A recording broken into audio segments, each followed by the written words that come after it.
بسم اللہ الرحمن الرحیم۔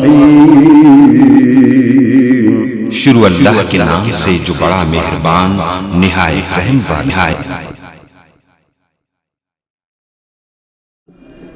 اب آپ کے سامنے بلا تاخیر حضرت الاستاذ فضیلت الشیخ شیخ الحدیث و تفسیر ولی ابن ولی حافظ مسعود عالم صاحب الحمدللہ تشریف فرما ہے۔ درس بخاری کا آغاز کرتے ہیں۔ طلباء بھی تشریف لا چکے ہیں۔ ابھی انشاءاللہ آپ کے سامنے حضرت حافظ صاحب حافظ مسعود عالم صاحب درس بخاری ارشاد فرماتے ہیں۔ بسم اللہ والحمدللہ والصلاة والسلام علی رسول اللہ۔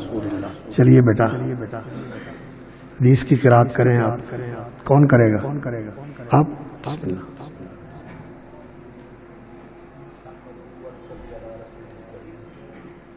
السلام علیکم ورحمۃ اللہ وبرکاتہ۔ وعلیکم السلام ورحمۃ اللہ وبرکاتہ۔ نحمده ونصلي على رسوله الكريم، اما بعد فاعوذ باللہ من الشیطان الرجیم، بسم اللہ الرحمن الرحیم۔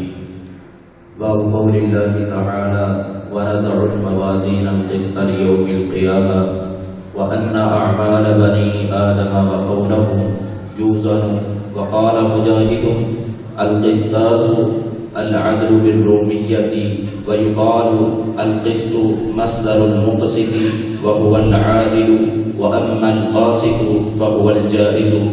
حدثنا أحمد بن إشكابة قال حدثنا محمد بن فضيل عن عمارة بن الكعكاء عن أبي زرعة عن أبي هريرة رضي الله تعالى عنه قال قال النبي صلى الله تعالى عليه وآله وسلم كلمتان حبيبتان إلى الرحمن خفيفتان على اللسان ثقيلتان في الميزان سبحان الله وبحمده سبحان الله العظيم۔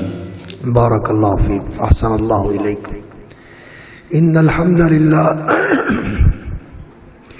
الحمد للہ نحمده ونستعینه ونستغفره ونستهدیه ونؤمن به ونتوکل علیہ ونعوذ باللہ من شرور انفسنا وسیئات اعمالنا من يهده اللہ فلا مضل له ومن يضلل فلا هادی له واشهد ان لا الہ الا اللہ وحدہ لا شریک له واشهد ان محمدا عبدہ ورسولہ۔ اللهم صل على محمد وعلى آل محمد كما صليت على إبراهيم وعلى آل إبراهيم إنك حميد مجيد۔ اللهم بارك على محمد وعلى آل محمد كما باركت على إبراهيم وعلى آل إبراهيم إنك حميد مجيد۔ سبحانك لا علم لنا إلا ما علمتنا إنك أنت العليم الحكيم۔ اللهم انفعنا بما علمتنا وعلمنا ما ينفعنا وزدنا علما نافعا۔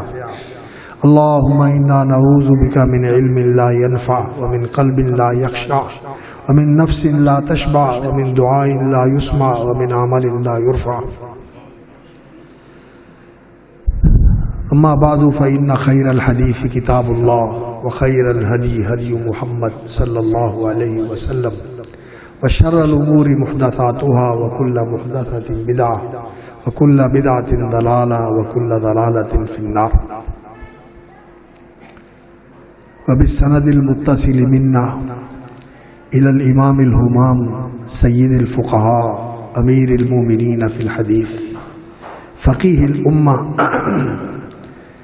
الفقيه بحق الإمام أبي عبد الله محمد بن إسماعيل البخاري رحمه الله وأقول قال باب قول الله تعالى يا باب قول الله تعالى يعني فيه قول الله تعالى باب قول الله تعالى فيه قول الله تعالى ونزع الموازين القسط ليوم القيامة وأن أعمال بني آدم وقولهم يوزن وفي نسخة وأن أعمال بني آدم وأقوالهم توزن وقال مجاهد القسطاس وفي قراءة القسطاس قراءة سبعية القسطاس العدل بالرومية. ويقال القسط مصدر المقسط وهو العادل، وأما القاسط فهو الجائر ليس الجائز، جائر بالراء المهملة وليس بالزاء المنقوطة المعجمة، وهو الجائر. قال حدثنا أحمد بن إشكاب أو إشكاب، حدثنا أحمد بن إشكاب أو إشكاب. قال حدثنا محمد بن فضيل عن عمارة بن القعقاع عن أبي زرعة عن أبي هريرة رضي الله تعالى عنه قال قال النبي صلى الله عليه وسلم كلمتان حبيبتان إلى الرحمن خفيفتان على اللسان ثقيلتان في الميزان سبحان الله وبحمده سبحان الله العظيم. وصلی اللہ تعالی علی عبدہ ورسولہ محمد وعلی آلہ وصحبہ وبارک وسلم. فضیلت مآب علماء کرام، شیوخ الحدیث، اساتذہ جامعہ اسلامیہ اور معزز و مکرم علماء اور فضلاء، عزیز القدر طلباء جنہوں نے تعلیم کا مرحلہ مکمل کیا ہے اور صحیح بخاری کی تکمیل کی سعادت حاصل کی ہے، اور معزز و مکرم احباب گرامی، حاضرین کرام جو اس مجلس میں مجلس حدیث میں تشریف فرما ہے. یہ صحیح بخاری حدیث کی عظیم کتاب ہے، اور اس کے مؤلف امام ابو عبداللہ محمد بن اسماعیل البخاری رحمہ اللہ، جو محدثین کی جماعت میں اپنے دور کے بہت ہی عظیم المرتبت، نامور اور سربرآوردہ محدث تھے، جن کے اساتذہ نے بھی، جن کے معاصرین نے بھی، اور ان کے بعد میں آنے والوں نے بھی ان کی عظمت اور ان کی تفرد کہ وہ اپنے زمانے میں منفرد قسم کے عالم دین، حافظ الحدیث، نقاد الحدیث، عارف الرجال اور جرح تعدیل کے امام ہیں، اور حدیث کے پاریخ ہیں، حدیث کی پرکھ کرنے والے ہیں، جانچ پڑتال کر کے، چھان بین کر کے صحیح اور ضعیف کو الگ کرنے والے ہیں. یہ ان کے اساتذہ نے بھی اعتراف کیا، ان کے معاصرین نے بھی اعتراف کیا، اور ان کے بعد میں آنے والوں کا تو کلمہ متفق ہے اس بات کے اوپر کہ اپنے زمانے کے اندر امام ابو عبداللہ محمد بن اسماعیل بخاری جیسا کوئی بھی حدیث کا عالم نہیں تھا، کوئی بھی حدیث کا عالم نہیں تھا. آسمان کی چھت کے نیچے، اس زمین کے اوپر، امام ابو عبداللہ محمد بن اسماعیل البخاری کو جو اللہ رب العزت نے حدیث کا حفظ، حدیث کا ضبط، حدیث کا فہم اور اس سے استنباط و استخراج مسائل کی صلاحیت عطا فرمائی تھی، ان کے سامنے اس کی کوئی نظیر نہیں تھی. وہ منفرد، اپنی مثال آپ تھا. ان کے اساتذہ نے بھی یہ کہا، ان کے معاصرین نے بھی یہ کہا، اور ان کے بعد آنے والے علماء نے بھی اس کی گواہی دی.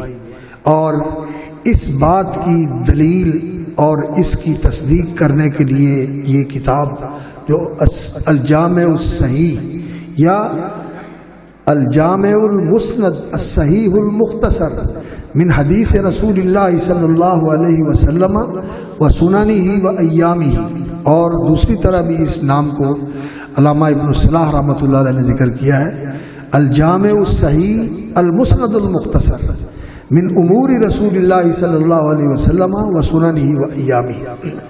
یہ کتاب اس بات کی دلیل ہے کہ واقعتاً امام بخاری رحمۃ اللہ علیہ کو اللہ رب العزت نے علم حدیث میں اور فقہ الحدیث میں اور حدیث کے نقد میں جو مقام اور مرتبہ عطا فرمایا تھا وہ انہی کا خاصہ تھا، انہی کو عطا فرمایا، اس لیے کہ اس سے پہلے جو حدیث کی کتابیں لکھی گئیں، موطا امام مالک ہے، موطا عبداللہ ابن وہب ہے، موطا امام محمد ہے جو امام مالک سے وہ روایت کرتے ہیں، کتاب الاثار امام ابو یوسف کی ہے، امام ابو حنیفہ رحمۃ اللہ علیہ سے بھی مسانید نقل کیے گئے ہیں، مسند امام شافعی ہے، مسند حمیدی ہے جو امام بخاری کے استاد ہیں، مسند ابو داود طیالسی ہے، اور اسی طرح مسند امام احمد ابن حنبل ہے جو امام بخاری کے استاد ہیں، اور علی بن مدینی کی بھی کتابیں ہیں، اور بھی بہت ساری کتابیں ہیں، جامع سفیان ثوری بھی ہے، جامع سفیان ابن عیینہ بھی ہے، عبداللہ بن مبارک رحمۃ اللہ علیہ کی کتابیں ہیں، امام وکیع کی کتابیں ہیں، علی بن مدینی کی رحمۃ اللہ علیہ کی کتابیں ہیں، ان سے پہلے بھی کتابیں تھیں اور ان کے زمانے میں بھی کتابیں لکھی گئیں، ان کے زمانے میں بھی کتابیں لکھی گئی، امام ابو داود رحمۃ اللہ علیہ کی کتاب السنن وہ ان کے معاصر ہیں، ان کے بہت سارے اساتذہ میں ان کے ساتھ شریک درس ہیں، اور انہوں نے کتاب السنن لکھی، السنن المسند، یہ امام ابو داود رحمۃ اللہ علیہ کی کتاب ہے، ان کے شاگرد ہیں امام ترمذی رحمۃ اللہ علیہ جنہوں نے الجامع الکبیر لکھی ہے، الجامع الکبیر امام ترمذی رحمۃ اللہ علیہ کی کتاب ہے، ان کے شاگرد اور ان کے مستفید ہیں، اس معنی میں تو پوری طرح شاگرد نہیں ہے کہ انہوں نے سارا ان سے لیا ہو، لیکن ان سے بہت زیادہ فائدہ اٹھایا انہوں نے، اور ان کی کتاب سے بھی انہوں نے بہت زیادہ استفادہ کیا۔ امام اللہ اکبر ابو الحسین مسلم بن الحجاج القشیری النشاپوری رحمۃ اللہ علیہ، ان کی کتاب المسند الصحیح، المسند الصحیح یہ بھی اسی دور میں لکھی گئی، اور وہ اس کتاب کا جوڑا ہے، یہ دونوں کتابیں مل کر الصحیحان، یہ دونوں صحیح کتابیں ہیں احادیث کی، اور ان دونوں کتابوں نے اپنے سے پہلے آنے والی کتابوں پر بھی فوقیت حاصل کر لی، اور اپنے بعد والی کتابوں کو بھی پیچھے چھوڑ دیا، کوئی ان کو پہنچ نہیں سکا، حالانکہ بعد میں آنے والے اس طرح کی کوشش کر لیتے ہیں کہ پہلے سے بڑھ جاتے ہیں، لیکن ان کتابوں کے دونوں مصنفوں نے، اور خاص طور پر امام بخاری رحمۃ اللہ علیہ نے اس کتاب کے اندر صحت کا وہ معیار قائم رکھا، اور فقہ الحدیث کی وہ دقائق اور وہ لطائف اور وہ نکات بیان فرمائے، اور اتنا بڑا علم کا ذخیرہ لوگوں کے لیے میسر اور آسان فرما دیا، اور معتبر اور موثوق اور مستند طریقے سے ہر ایک اہل علم کی رسائی میں دے دیا۔ اللہ اکبر، کہ امت کا کلمہ متفق ہے اس بات کے اوپر کہ اصح الکتب بعد کتاب اللہ الجامع الصحیح المسند لابی عبداللہ محمد ابن اسماعیل البخاری، وہ الجامع الصحیح المسند المختصر من حدیث رسول اللہ صلی اللہ علیہ وسلم و سننہ و ایامہ، جو امام ابو عبداللہ محمد ابن اسماعیل البخاری رحمۃ اللہ علیہ کی تصنیف ہے، قرآن مجید کے بعد دین کے اندر صحیح ترین کتاب یہ صحیح بخاری، امت کے علماء کا اس بات کے اوپر اتفاق ہے، اور یہ مقام اور مرتبہ اگر اس کتاب کو ملا ہے تو یہ ایسے ہی نہیں کہ لوگوں نے ایسے ہی جیسے آج کا دور ہے کہ ایسے ہی طالب علم آدمی کو علامہ بنا دیتے ہیں، اور جس نے کوئی تھوڑا بہت حدیث کا شغف رکھا ہے اور حدیث سے تعلق رکھا ہے اسے محدث بنا دیتے ہیں اور اسے شیخ الحدیث بنا دیتے ہیں۔ میرے جیسا طالب علم آدمی جو طالب علموں کا خادم ہے، اس کو لوگ حسن ظن کے ساتھ محدث بھی کہہ دیتے ہیں اور شیخ الحدیث بھی کہہ دیتے ہیں۔ سچی بات یہ ہے کہ نہ تو میں شیخ الحدیث ہوں اور نہ میں محدث ہوں، میں تو حدیث کا طالب علم، ادنا طالب علم حدیث کا، اور اللہ رب العزت سے دعا ہے کہ اللہ رب العزت محدثین سے محبت کرنے والے لوگوں میں شامل فرمائے، اور محدثین کی جماعت کے ساتھ کل قیامت کو اللہ رب العزت ہمیں اکٹھا فرما دے، اللہ ان کا ساتھ نصیب فرما دے۔ کیوں؟ اس لیے کہ یہ محدثین وہ جماعت ہے جنہوں نے رسول اکرم صلی اللہ علیہ وسلم کی نبوت اور رسالت کا ریکارڈ اور نبوت اور رسالت کا پوری دستاویز محفوظ کر کے امت کے سامنے رکھی ہے، اور اب آپ جان سکتے ہیں ان احادیث کی روشنی میں، احادیث صحیحہ کی روشنی میں، کہ رسول اکرم صلی اللہ علیہ وسلم کی زندگی کیا تھی، نبی صلی اللہ علیہ وسلم کی دعوت کیا تھی، نبی صلی اللہ علیہ وسلم کی عبادت کیا تھی، نبی صلی اللہ علیہ وسلم کا زندگی کے معمولات کو انجام دینے کا، سر انجام دینے کا طرز عمل کیا تھا. یہ ساری چیزیں آج آپ کے سامنے محفوظ ہیں، اور آپ بڑی روشنی کے اندر اور پوری بصیرت کے ساتھ اور پوری آگہی کے ساتھ اس چیز کو جان سکتے ہیں، اس چیز کو معلوم کر سکتے ہیں، دیکھ سکتے ہیں کہ نبی صلی اللہ علیہ وسلم نے یہ کام کیسے کیا تھا، روزہ کیسے رکھا تھا، حج کیسے کیا تھا، آپ صلی اللہ علیہ وسلم رات کا قیام کیسے کرتے تھے، دن میں آپ صلی اللہ علیہ وسلم کے معمولات کیا ہوتے تھے، آپ کے خطبے کا انداز کیا تھا، آپ کے مواعظ کیا ہوتے تھے. یہ ساری چیزیں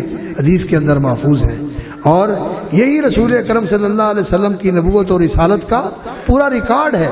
جو آپ صلی اللہ علیہ وسلم پر اللہ رب العزت نے قرآن اتارا، اس کو بھی اللہ رب العزت نے محفوظ کر دیا. کن کے ذریعے؟ ان قرآن کے حافظوں کے ذریعے.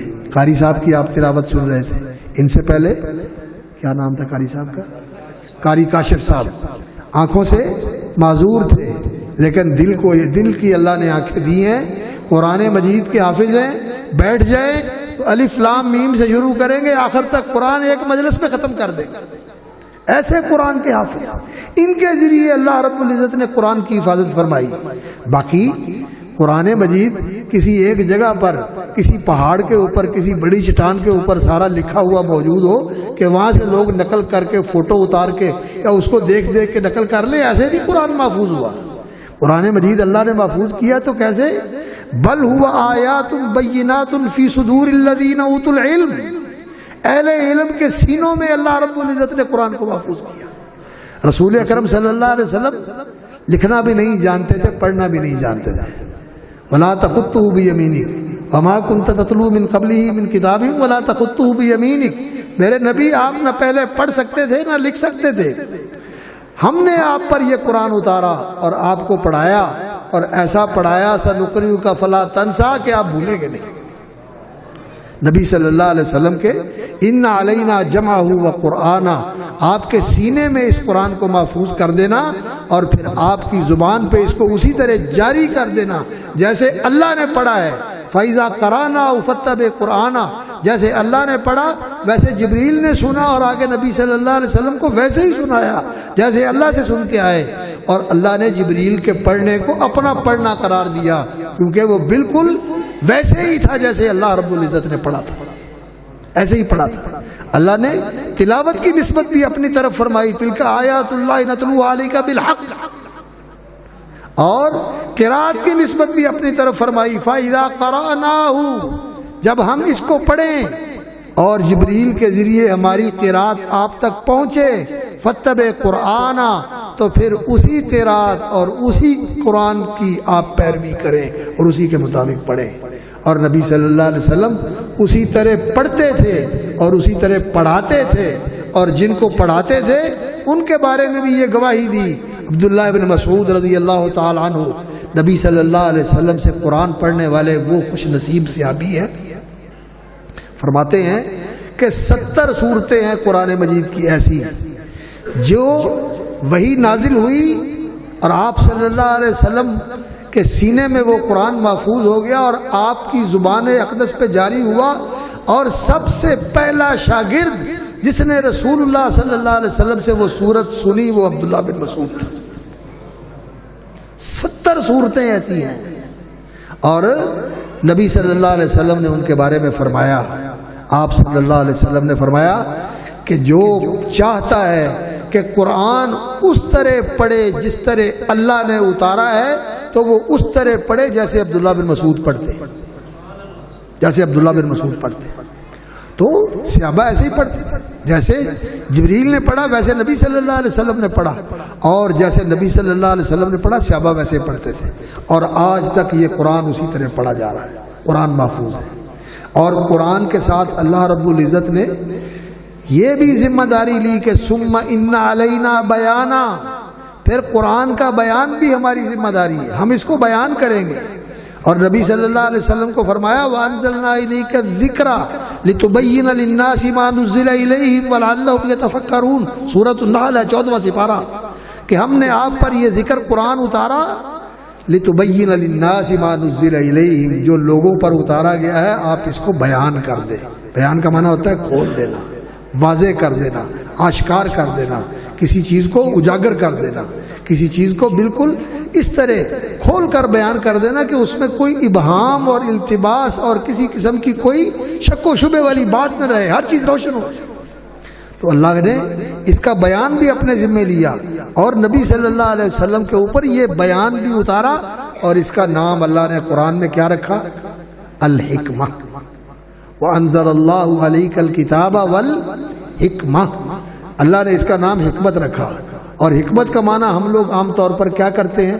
دانائی، لیکن حکمت کا صحیح معنی جو ہے، جو حکمت کے لفظ کو صحیح معنوں میں تعبیر کرتا ہے وہ یہ ہے کہ حکمت اس صلاحیت اور اس ملکے کو کہتے ہیں جس ملکے کے ساتھ انسان صحیح بالکل حقیقت واقعہ کے مطابق سوچے اور حقیقت واقعہ کے مطابق بولے اور حقیقت واقعہ کے مطابق عمل کرے۔ حقیقت نفس الامری یعنی جو اصل حقیقت واقعہ ہے اس کے مطابق سوچ بھی ہو، اس کے مطابق قول بھی ہو اور اسی کے مطابق عمل بھی ہو، اور یہ اللہ کی رہنمائی کے بغیر نہیں ہو سکتا، اس لیے کہ وہی ہے عالم الغیبی والشہادہ، ظاہر چیزوں کو بھی جاننے والا، غیبی چیزوں کو بھی جاننے والا، اور جب تک وہ رہنمائی نہ کرے تو کسی کو رہنمائی نہیں ملتی۔ من یہد اللہ فہو المہتد، جس کو اللہ ہدایت دے ہدایت اس کو ملتی ہے۔ من یہد اللہ فہو المہتدی، اسی کو ہدایت ملتی ہے جس کو اللہ ہدایت دے، اور وہی ہے جو حق کی طرف ہدایت کرتا ہے۔ اللہ رب العزت جو ہے حق کی طرف رہنمائی کرنے والے ہیں، اور محمد الرسول اللہ صلی اللہ علیہ وسلم بھی اللہ رب العزت کی طرف سے حق کی طرف جو رہنمائی کی گئی ہے، قل اللہ یہدی للحق قل هل من شرکائکم من یہدی للحق قل اللہ یہدی للحق، اللہ رب العزت حق کی طرف رہنمائی کرتے ہیں، اور نبی صلی اللہ علیہ وسلم اس حق کے اوپر قائم ہیں۔ فتوکل اللہ انک علی الحق المبین، حق مبین کے اوپر ہے، آپ اسی کے مطابق چل رہے ہیں۔ تو نبی صلی اللہ علیہ وسلم کا فہم نبوت، وہ ارادت نبویہ یا وہ ارادت الہیہ جس کے بارے میں اللہ نے قرآن مجید میں فرمایا انا انزلنا الیک الکتاب لتحکم بین الناس بما اراک اللہ، ہم نے آپ پر یہ کتاب اتاری تاکہ آپ لوگوں کے فیصلے کریں، بما اراک اللہ، اس رویت کے ساتھ، اس بصیرت کے ساتھ، اس علم کے ساتھ، اس حکمت کے ساتھ جو اللہ نے آپ کو عطا کیا، اور وہ حکمت اللہ نے نازل فرمائی ہے۔ وانزل اللہ علیک الکتاب والحکمہ، اور یہ حکمت جو ہے یہ پڑھی جاتی ہے، اس کی تلاوت بھی ہوتی ہے۔ وَذْكُرْنَ مَا يُتْلَى فِي بُيُوتِكُنَّ مِنْ آيَاتِ اللَّهِ وَالْحِكْمَةِ، سورہ احزاب میں 22ویں سپارے کے شروع میں اللہ رب العزت نے فرمایا وَذْكُرْنَ مَا يُتْلَى فِي بُيُوتِكُنَّ مِنْ آيَاتِ اللَّهِ وَالْحِكْمَةِ، اللہ کی آیتیں بھی پڑھی جاتی ہیں اور حکمت بھی پڑھی جاتی ہے۔ وہ حکمت کیا ہے؟ جو اللہ رب العزت نے نبی صلی اللہ علیہ وسلم کو سکھایا، بتایا، آپ کی زبان پر جاری کیا۔ کچھ دعائیں ہیں، کچھ اذکار ہیں، کچھ عبادات ہیں، کچھ احکام ہیں، کچھ نواہی ہیں جو اللہ رب العزت نے نبی صلی اللہ علیہ وسلم کی زبان پر جاری کیے، اور وہ دین کی صحیح تعبیر ہے، 100% صحیح تعبیر ہے دین کی، وہی جو اللہ نے اتاری ہے، اور اسی کی پیروی کا اللہ نے حکم دیا ہے۔ اتبعوا ما انزل الیکم من ربکم ولا تتبعوا من دونہ اولیاء، جو اللہ نے وہی اتاری ہے اسی کی پیروی کرو، اور اس کے علاوہ جو کچھ ہے یہ دین کے اندر قابل پیروی نہیں ہے، قابل اتباع نہیں ہے، یہ دین نہیں ہے، دین وہی ہے جو اللہ نے اتارا ہے۔ واتبع ما یوحی الیک من ربک، اور دین کے اندر نبی صلی اللہ علیہ وسلم جو کہتے تھے ما ینطق عن الہوی ان هو الا وحی یوحی، اپنی مرضی سے نہیں کہتے تھے، اپنی چاہت سے نہیں کہتے تھے، اللہ کی وحی سے کہتے تھے، اور جو عمل کرتے تھے وہ اپنی مرضی سے کرتے تھے نہیں۔ ان اتبع الا ما یوحی الی، حکم بھی یہ تھا واتبع ما یوحی الیک من ربک، جو اللہ کی طرف سے وحی ہے اس کی پیروی کرو، اور آپ کا عمل بھی یہ تھا ان اتبع الا ما یوحی الی، میں صرف وحی کی پیروی کرتا ہوں، عمل بھی وحی کے اوپر کرتے تھے۔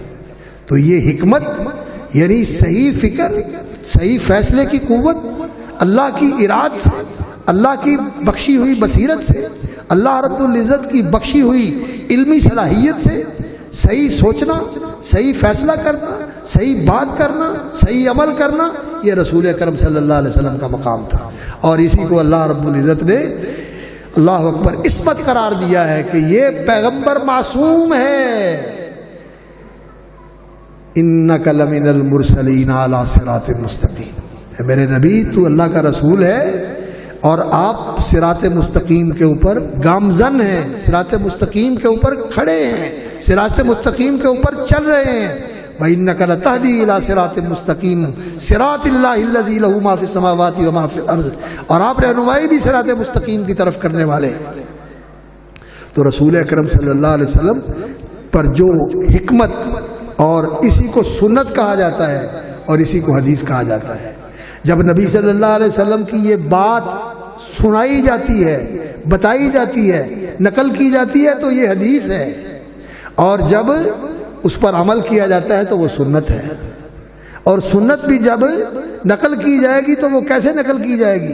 زبان سے بھی نقل کی جائے گی کہ اللہ کے رسول صلی اللہ علیہ وسلم نے یہ کیا، ایسے نماز پڑھی، ایسے وضو کیا۔ یہ نبی صلی اللہ علیہ وسلم کا وضو سنت حضرت عثمان بن عفان رضی اللہ تعالیٰ عنہ بیان کرتے ہیں، اور نبی صلی اللہ علیہ وسلم کی نماز حضرت وائل بن حجر بیان کرتے ہیں، ابو حمید ساعدی بیان کرتے ہیں، ابو ہریرہ رضی اللہ تعالیٰ عنہ بیان کرتے ہیں، عبداللہ ابن عمر بیان کرتے ہیں، عبداللہ ابن عمر بیان کرتے ہیں، بہت سارے صحابہ نبی صلی اللہ علیہ وسلم کی نماز کی جزیات بیان کرتے ہیں۔ وہ آپ صلی اللہ علیہ وسلم کی سنت، آپ کا عمل ہے۔ جب بیان کی جائے گی تو حدیث ہے، جب عمل کیا جائے گا تو وہ سنت ہے۔ تو حدیث اور سنت ایک دوسرے کے ساتھ جڑے ہوئے ہیں، اور یہ اللہ ہی ہدایت دے اور اللہ سمجھ دے آج کل کے ان دانشوروں کو اور آج کل کے ان سکالروں کو جو یہ کہتے ہیں کہ جی سنت تو دین کے اندر حجت ہے لیکن حدیث جو ہے یہ تاریخ ہے۔ اللہ کے بندو، اور تو اللہ نے تو قرآن کو بھی حدیث کہا ہے، فَبِأَيِّ حَدِيثٍ بَعْدَ اللَّهِ وَآيَاتِهِ يُؤْمِنُونَ۔ اللہ رب العزت کی اس بات کے بعد جو اللہ رب العزت نے اللہ نزل احسن الحدیث کی شکل میں ان اصدق الحدیث کتاب اللہ کلام اللہ اور احسن الکلام کلام اللہ، اصدق الحدیث کتاب اللہ، نبی صلی اللہ علیہ وسلم نے اس کو اصدق الحدیث کہا، اور اللہ نے قرآن میں بھی کہا کہ من اصدق من اللہ حدیث۔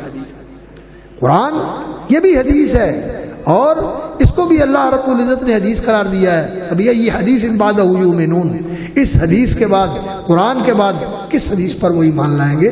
تو قرآن بھی اللہ کی حدیث ہے، یہ اللہ کی بات ہے، اور نبی صلی اللہ علیہ وسلم کے فرامین وہ بھی وہی ہیں، یہ بھی اللہ کی طرف سے آپ کو سکھائے گئے ہیں، بتائے گئے ہیں۔ دین کے اندر اپنی مرضی سے کوئی بات نہیں آپ نے کی، یہ بھی وہی ہے، اور جو آپ نے عمل کیا یہ بھی وہی کی روشنی میں عمل کیا ہے، اور جس چیز پر آپ نے کسی کو برقرار رکھا ہے، تقریر فرمائی ہے، اس کی تائید کی ہے اور اس کو دین کے اندر برقرار رکھا ہے، بدلہ نہیں، انکار نہیں کیا، منع نہیں کیا، اس کی تردید نہیں کی، وہ بھی وہی کے ساتھ ہے، کیونکہ نبی صلی اللہ علیہ وسلم کا دین کے اندر کوئی عمل اپنی مرضی سے نہیں ہوتا تھا، اس میں اللہ کی تائید، اللہ کی تصدیق اور اللہ رب العزت کی رہنمائی شامل ہوتی تھی، اللہ کی رہنمائی شامل ہوتی تھی۔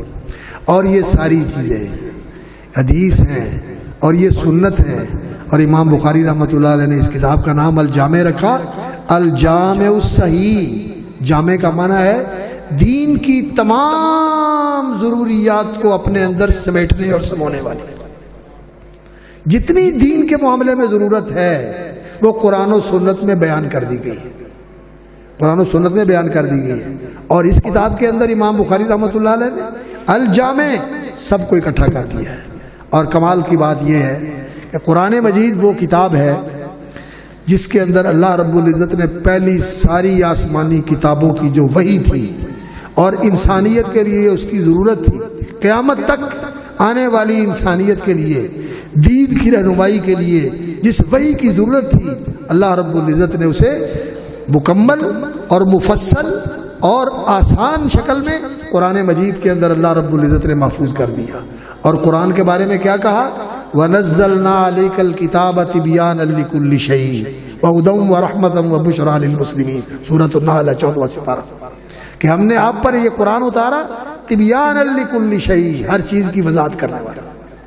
تو قرآن تبیان ہے اور حدیث قرآن کا بیان ہے، حدیث قرآن کا بیان ہے۔ اور محمد الرسول اللہ صلی اللہ علیہ وسلم کو اللہ رب العزت نے قرآن بھی دیا، حکمت بھی دی، اور آپ صلی اللہ علیہ وسلم کی رہنمائی بھی کی، اور آپ صلی اللہ علیہ وسلم کو جس دین و شریعت کے اوپر اللہ رب العزت نے کھڑا کر دیا، اللہ نے فرمایا کہ آپ نے اسی کے اوپر کھڑے رہنا ہے، اسی کے اوپر قائم رہنا ہے، اسی کے اوپر چلنا ہے، اسی کے مطابق زندگی گزارنی ہے اور لوگوں کی بھی رہنمائی کرنی ہے۔ ثم جعلناک علی شریعۃ من الامر فاتبعها ولا تتبع اهواء الذین لا يعلمون، اسی شریعت کی پیروی کرنی ہے جو اللہ نے آپ کو دی ہے، اور نبی صلی اللہ علیہ وسلم اسی کی پیروی کرتے تھے، اسی کی رہنمائی دیتے تھے اور اسی کے اوپر چلتے تھے، خود بھی اس کی پیروی کرتے تھے۔ وَأَنَا أَوَّلُ الْمُسْلِمِينَ، میں سب سے پہلے ماننے والا ہوں، اور لوگوں کو بھی یہی کہتے تھے کہ لوگوں وَمَن يُسْلِمْ وَجْهَهُ إِلَى اللَّهِ وَهُوَ مُحْسِنٌ فَلَهُ أَسْلِمُوا، اللہ کے فرمان بردار بن جاؤ، اور جو اپنے آپ کو اللہ کے حوالے کر دے وَهُوَ مُحْسِنٌ، اخلاص اور صدق کے ساتھ دین کا سچا پیروکار کر دے، فقد استمسک بالعروۃ الوثقی، اس نے مضبوط سہارا تھام لیا جو دنیا میں بھی اس کو راہ راست کے اوپر رکھے گا، اور برزخ میں بھی وہ اس کی حفاظت کرے گا کہ وہ دین کے اوپر قائم رہے گا، اور قیامت والے دن بھی یہ سہارا اس کا اللہ کی بارگاہ میں بھی اس کو سرخرو کرے گا اور اس کو جنت میں لے جائے گا۔ فقد استمسک بالعروۃ الوثقی، یہ دین ہے، حدیث دین ہے، اور اللہ نے اس کی حفاظت کی ہے۔ جیسے قرآن کی حفاظت اللہ نے حفاظ قرآن، قراءۃ القرآن، قراء، قاری، ان کے ذریعے اللہ رب العزت نے قرآن کی حفاظت کی، اور اللہ تعالیٰ ان کو سلامت رکھے۔ یہ قراء آج بھی قرآن کے حافظ ہیں، یقین جانیے جب ان کا ضبط دیکھتے ہیں، اور چھوٹے چھوٹے بچے ان کا امتحان ہوتا ہے اور ان کے امتحانوں میں بیٹھنے کا موقع ملتا ہے، انسان حیران ہو جاتا ہے، پوچھتے ہیں استاد یہ آیت پڑھو، اس سے پہلی آیت کیسے ہے، اس سے بعد والی کیسے ہے، اس کی اوپر والی آیت پڑھو، اس کے نیچے والی آیت پڑھو، اسی طرح پڑھتے ہیں ماشاءاللہ۔ آپ یہ جو آپ کے پاس کمپیوٹر ہوتا ہے، اس میں آپ جیسے کلک کر کے ہر چیز نکال لیتے ہیں، اسی طرح اللہ رب العزت نے ان حافظوں کو بھی ذہن دیے ہوئے ہیں، قرآن کے حافظ، اور آج حدیث کے اس طرح کے حافظ تو نہیں رہے، یہ ہماری کمزوری ہے۔ لیکن ہمارے بزرگوں میں الحمدللہ نابینا ہونے کے باوجود حافظ عبد المنان وزیر آبادی رحمۃ اللہ علیہ، جو ہمارے سارے سلسلے کے محدث پنجاب تھے، ہمارا سلسلہ سند ان کے ساتھ ملتا ہے، اور ان کی وساطت سے میاں نذیر حسین دہلوی رحمۃ اللہ علیہ کے ساتھ جا کے ملتا ہے۔ وہ کتب ستہ کے حافظ تھے، حافظ تھے، سند کے ساتھ حافظ تھے، سند کے ساتھ حافظ تھے۔ اور ہمارے استاد الاساتذہ حضرت حافظ محمد صاحب گودلوی رحمۃ اللہ علیہ، وہ بھی ان حدیثوں کے حافظ تھے، اور والد صاحب رحمۃ اللہ علیہ بھی ان کے شاگرد تھے، اور وہ کہتے تھے کہ الحمدللہ مجھے فتح الباری ساری میرے ذہن میں ہے، فتح الباری ساری میرے ذہن میں ہے۔ ایسے لوگ موجود تھے، اور ابھی بھی الحمدللہ ہمارے شاگردوں کے اندر بھی ایسے ہیں جن کو ہم نے کہا کہ قرآن یاد کر لو، انہوں نے خود بخود قرآن یاد کیا، تھوڑے عرصے میں یاد کر لیا۔ اور میں نے 2-3 شاگردوں کو کہا کہ آپ بخاری یاد کر لیں، انہوں نے صحیح بخاری یاد کر لیا۔ الحمدللہ رب العالمین، اللہ کا فضل ہے، آج بھی لوگ ایسا کر سکتے ہیں اور کرتے ہیں، الحمدللہ موجود ہیں۔ اور عربوں کے اندر اور شراکتہ کے اندر تو سچی بات ہے، وہاں چونکہ حفظ کا رواج ہے اور وہاں کتابیں حفظ کرتے ہیں، واقعتاً ایسے لوگ موجود ہیں جو رجال کی کتابوں کے بھی حافظ ہیں، حدیث کی کتابوں کے بھی حافظ ہیں، اور مال اسناد حافظ ہیں، مال اسناد حافظ ہیں۔ یہ قاری کاشف صاحب، قاری کاشف صاحب نابینا ہے، قرآن کے حافظ ہیں۔ ایک عالم ہے، شاید نیٹ پہ آپ لوگوں نے بھی دیکھا ہوگا، جہاد اس کا نام ہے، جہاد۔ وہ مسند امام احمد اور کتب 9 یعنی موطا، صحیح بخاری، صحیح مسلم، سنن دارمی، سنن ابو داود، جامع ترمذی، سنن نسائی، ان ساری کتابوں کا حافظ ہے، اور نابینا ہے، نابینا ہے، اللہ اکبر۔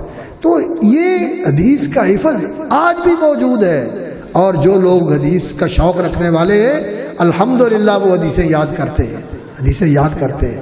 آپ لوگ بھی بیٹا اس پر محنت کریں اور حدیثیں یاد کر کے محدثین کے ساتھ میں شامل ہوں۔ امام بخاری رحمۃ اللہ علیہ اپنے استاد محمد بن سلام البیکندی، محمد بن سلام البیکندی رحمۃ اللہ علیہ، یہ بخارے کے ان کے استاد ہیں۔ ازبکستان کا علاقہ جو ہے سمرقند، بخارا، تاشقند وغیرہ، اسی علاقے میں بیکند بھی ہے، تاشقند سمرقند تھے، اسی علاقے میں بیکند بھی ہے، تو وہاں کے رہنے والے تھے، تو ان کے پاس امام بخاری رحمۃ اللہ علیہ نے پڑھا۔ ان سے ملنے کے لیے ایک سلیم بن مجاہد محدث تھے اور عالم تھے، وہ گئے اور ان سے ملنے کے لیے گئے، تو ان کے امام بخاری کے استاد محمد بن سلام نے کہا ابھی آپ تھوڑی دیر پہلے آ جاتے تو آپ کی ملاقات ایک ایسے نوجوان سے کرواتے جس کو 70,000 حدیثیں یاد ہیں، 70,000 حدیثیں یاد ہیں۔ کہنے لگے 70,000 حدیثیں یاد ہیں اس کو، میں تو اس کو دیکھنا چاہتا ہوں۔ انہوں نے کہا تو اٹھ کے چلا گیا، اس نے پیچھا کیا، پتہ کروایا، امام بخاری سے ملاقات ہو گئی، اور امام بخاری رحمۃ اللہ علیہ کی ابھی داڑھی نکل رہی ہے، ابھی داڑھی نکل رہی ہے، بڑی عمر نہیں ہے، نو عمر ہے، نوخیز اور نوجوان ہے۔ تو وہ کہنے لگے آپ ہیں جس کے بارے میں کہتے ہیں کہ 70,000 حدیثیں یاد ہیں؟ کہنے لگے الحمدللہ 70,000 حدیثیں یاد ہیں، ان کی اسانید بھی یاد ہیں، اور جو اسانید کے رجال ہیں ان کے بارے میں یہ بھی پتہ ہے کہ اس کی جائے ولادت کون سا ہے، اس کی پیدا ہونے کی جگہ کون سی ہے، سال کون سا ہے، وفات کب ہوئی، اس کے حالات کیا ہیں، اس کا خاندان کیا تھا، اس کے زندگی کے پورے واقعات سے بھی باخبر ہوں میں الحمدللہ رب العالمین۔ ایسے لوگ حدیثیں یاد کرتے تھے، اور یہ حدیثیں ایسے یاد ہو کہ ہم تک پہنچی ہیں، صرف لکھنے سے یاد ہو جاتا ہے۔ لوگ کہتے ہیں جی لکھی نہیں گئی، اور کتابیں لکھی ہوئی، تورات لکھی ہوئی موجود ہے، ان کے بے شک بدلی ہوئی ہے، لیکن بتاؤ کہ دنیا میں تورات کا حافظ ہے، کوئی انجیل کا حافظ ہے، کوئی گرنتھ کا حافظ ہے؟ نہیں ہے۔ یہ اسلام نے مسلمانوں کو یہ جذبہ دیا کہ انہوں نے اللہ کے کلام کو بھی محفوظ کر دیا، اور اللہ کے کلام کی بیان اور اس کی شرح اور اس کی تفسیر جو حکمت اور سنت کی صورت میں اللہ نے اپنے نبی صلی اللہ علیہ وسلم پر نازل فرمائی، اس کو بھی انہوں نے قرآن کی طرح سینوں میں محفوظ کر دیا۔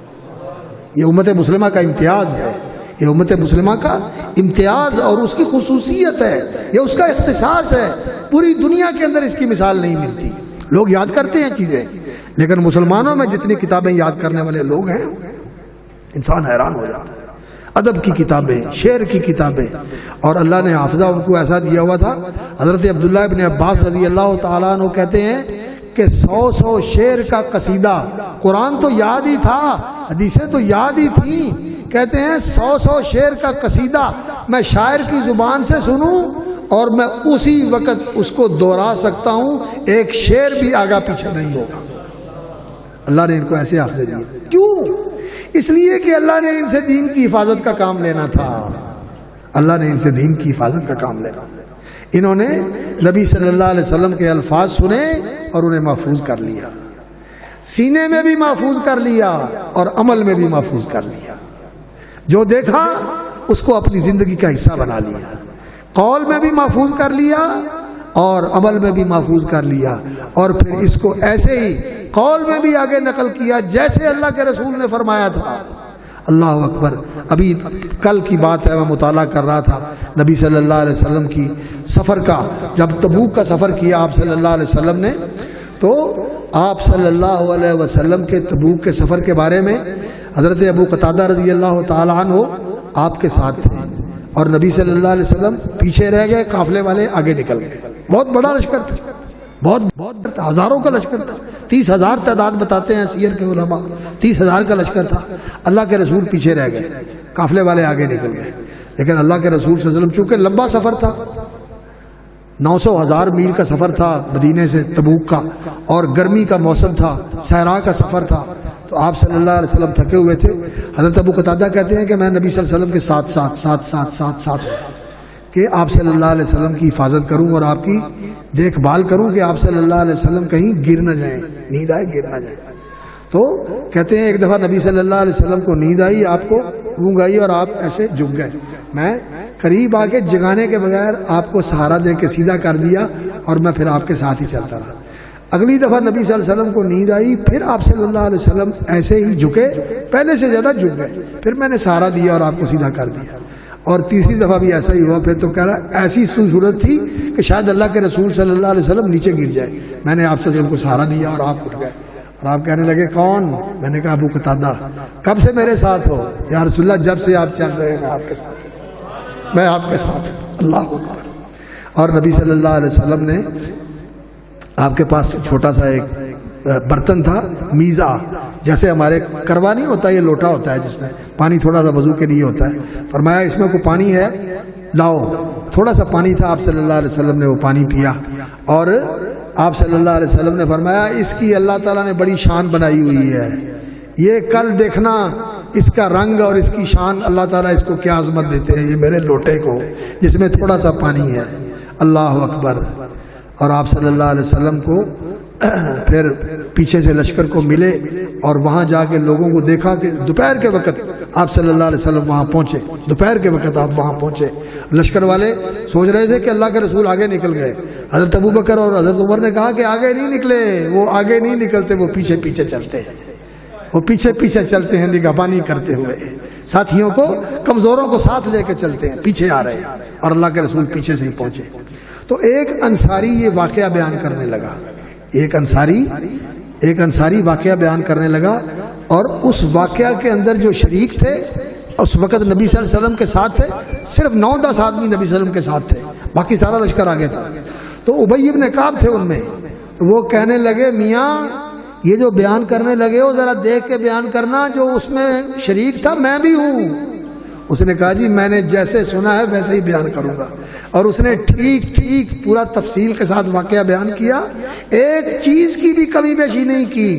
انہوں نے شاباش دی، انہوں نے کہنے لگے واقعی میں اس کا عینی شاہد ہوں، اور جو تو نے بیان کیا ہے یہ بالکل جو کا تو ہے، جیسے ہوا تھا تو نے ویسے ہی بیان کیا، کوئی چیز گھٹائی نہیں، کوئی چیز بڑھائی نہیں، یہ تو ایک ہے۔ ساری حدیثیں ہی ایسی ہیں، ابو ہریرہ کی حدیثیں، حضرت جابر رضی اللہ تعالیٰ عنہ کی حدیثیں، نبی صلی اللہ علیہ وسلم کا پورے حج کا واقعہ ذکر کیا ہے، ان کا منسک ہے وہ مدینے سے نکلے، پورا حج کیا، واپسی تک کا پورا سفر حضرت جابر رضی اللہ تعالیٰ عنہ نے بیان کیا، اسی طرح عبداللہ بن عباس رضی اللہ تعالیٰ نے بیان کیا، پورے واقعات جو ہیں وہ ایسا ریکارڈ ہے کہ کسی چیز کی کمی بیشی نہیں کی، اور کتابوں کے اندر موجود ہے، اور ان کو حفظ بھی تھا اور اسی کے مطابق وہ بیان بھی کرتے تھے۔ تو اللہ تعالیٰ نے اس علم کی حفاظت کی ہے محدثین کے ذریعے، اور امام بخاری رحمۃ اللہ علیہ وہ محدث تھے جو کہتے ہیں کہ میں نے 6 لاکھ حدیثیں جمع کی ہیں، 6 لاکھ حدیثیں جمع کی ہیں، اور ان کے ہاں حدیث کا جو مفہوم تھا وہ نبی صلی اللہ علیہ وسلم کی حدیث طیبہ، آپ صلی اللہ علیہ وسلم کی سنت مطہرہ، نبی صلی اللہ علیہ وسلم کی سیرت مبارکہ، اور آپ صلی اللہ علیہ وسلم کے جتنے بھی حالات تھے، آپ کی شکل و صورت، قد و قامت، رنگ ڈھنگ، یہ ساری چیزیں حدیث میں آتی ہیں، اور اسی طرح پھر صحابہ کی، اسی طرح پھر تابعین کی، یہ ساری چیزیں مل کر 6 لاکھ بنتی ہیں۔ اور امام بخاری رحمۃ اللہ علیہ کو صحابہ کے اور تابعین کے اقوال بھی یاد تھے، اور صرف اقوال ہی نہیں یاد تھے، کہتے تھے کہ جتنے قول مجھے یاد ہیں مجھے یہ بھی معلوم ہے کہ قرآن کی کس آیت سے دلیل لی ہے اور کس حدیث سے دلیل لی ہے، مجھے ان کی دلائل کا بھی پتہ ہے، دلائل کا بھی پتہ ہے۔ اس طرح علم کو انہوں نے جمع کیا تھا، سرسری علم نہیں تھا ان کا، ایسے ہی اوپر سے تیرتے ہوئے گزر گئے، نہیں گہرائی میں اترتے تھے۔ ان کے ساتھی امام دارمی رحمۃ اللہ علیہ وہ فرماتے ہیں، اللہ اکبر، امام عبد الرحمن دارمی رحمۃ اللہ علیہ فرماتے ہیں کہ امام بخاری رحمۃ اللہ علیہ علم کی گہرائی میں اترتے تھے، قرآن پڑھتے تھے وہ بھی بہت گہرائی میں اتر کر، بہت سمجھ کر، اور حدیث کا بھی مطالعہ کرتے تھے تو اسی طرح بہت گہرائی کے ساتھ مطالعہ کرتے تھے۔ اور کہتے ہیں کہ مجھے 1 لاکھ صحیح حدیثیں یاد ہیں اور 2 لاکھ غیر صحیح بھی یاد کی ہوئی ہیں، تاکہ دھوکہ نہ کھا جائے کوئی اور کوئی چکر نہ دے دے کہ یہ بھی حدیث ہے، ان کا بھی پتہ ہے کہ یہ کھوٹا سکہ ہے اور یہ کھری بات ہے، یہ کھری بات ہے۔ صحیح بھی یاد ہے 1 لاکھ، اور 2 لاکھ جو ہیں وہ غیر صحیح بھی یاد کی ہوئی ہیں، کس لیے کہ کوئی دھوکہ نہ دے سکے۔ 6 لاکھ حدیثوں کا، جس میں نبی صلی اللہ علیہ وسلم کی حدیث، صحابہ کے اقوال، تابعین کے فتاوی اور ان کی تشریحات اور ان کے بیانات، یہ ساری چیزیں انہوں نے جمع کی، اور ان میں سے انتخاب کر کے 16 سال کی مدت کے اندر اس کتاب کو انہوں نے جمع کیا۔ اور ان کا طریقہ یہ تھا کہ ہر کتاب کو 3 مرحلوں میں مکمل کرتے تھے۔ پہلے اس کا علمی لوازمہ اور علمی مواد جمع کرتے تھے، اس کو کہتے ہیں جمع المادہ، کہ مادہ علمیہ جو ہے اس کو جمع کیا، اور پھر اس کو ترتیب دیا، اور ترتیب دینے کے بعد پھر اس کی چھان پھٹک کی، اس کو دیکھا بھالا اور اس کی تبییض کی۔ اللہ اکبر۔ اور یہ تبییض والا عمل جو ہے یہ صحیح بخاری کا کہاں کیا؟ حرم مکی میں بیٹھ کر، کعبۃ اللہ کے جوار میں، کعبے کے پڑوس میں، اور جو اس کے اوپر ابواب قائم کیے، غور کرتے رہتے تھے کہ باب کا عنوان کیا ہو اور اس کے اوپر کیا باب قائم کیا جائے۔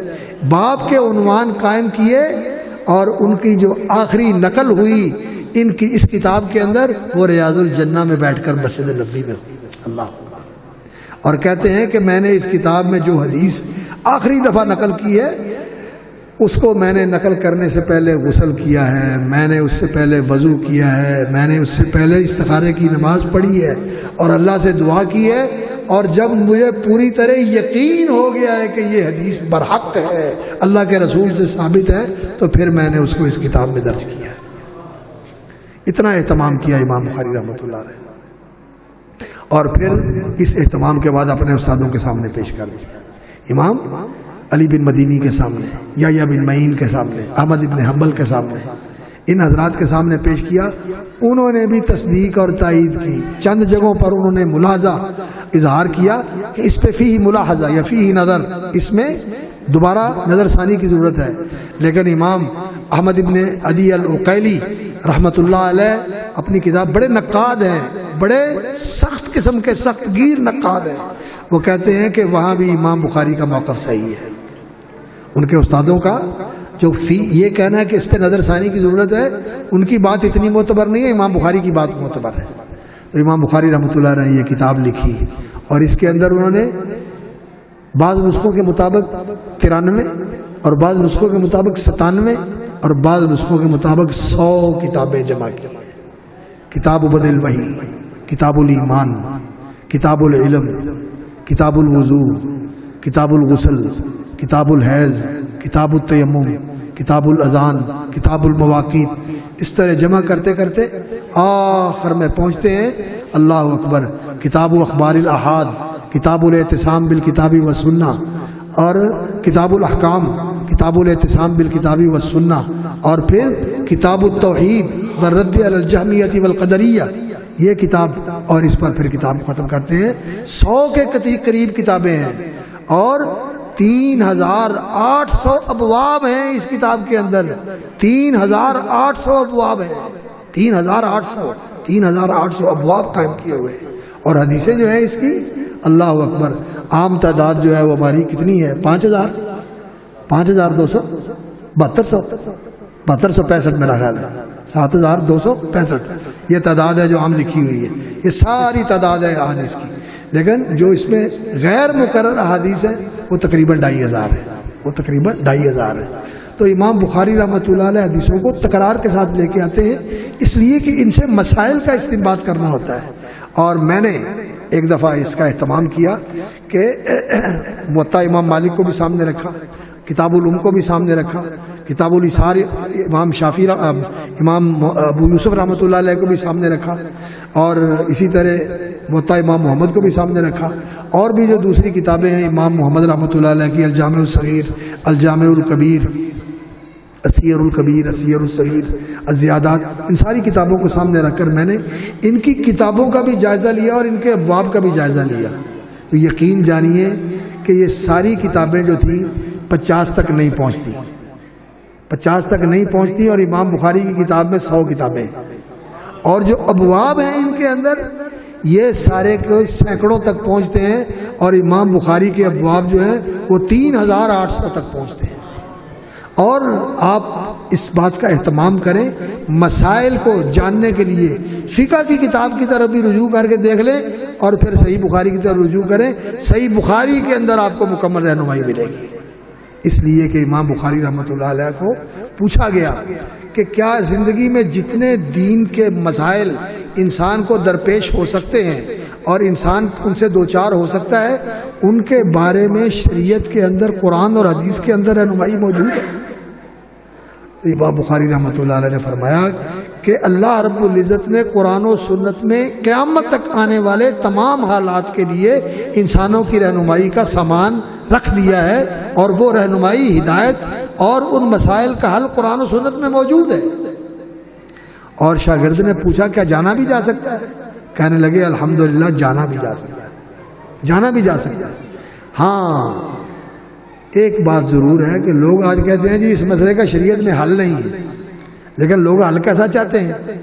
لوگ حل ایسا چاہتے ہیں کہ جی ہم حرام کام بھی کر لیں اور آپ اس کو جواز کی سند دے دیں، اس کو جائز کر دیں، کوئی قول تلاش کریں، کوئی ہیلا توالا تلاش کریں، کوئی ایسی صورت نکالیں کسی ہیلے حوالے سے کہ جائز ہو جائے۔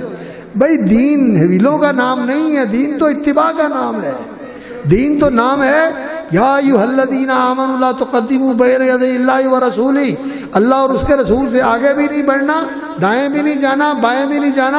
وَأَنَّ هَذَا صِرَاطِي مُسْتَقِيمًا فَاتَّبِعُوهُ وَلَا تَتَّبِعُوا السُّبُلَ، یہ ہے میرا سیدھا راستہ، اسی کے اوپر چلنا ہے، دائیں بھی نہیں ہونا، بائیں بھی نہیں ہونا، آگے بھی نہیں جانا، پیچھے بھی نہیں رہنا، نقش قدم پہ چلنا ہے۔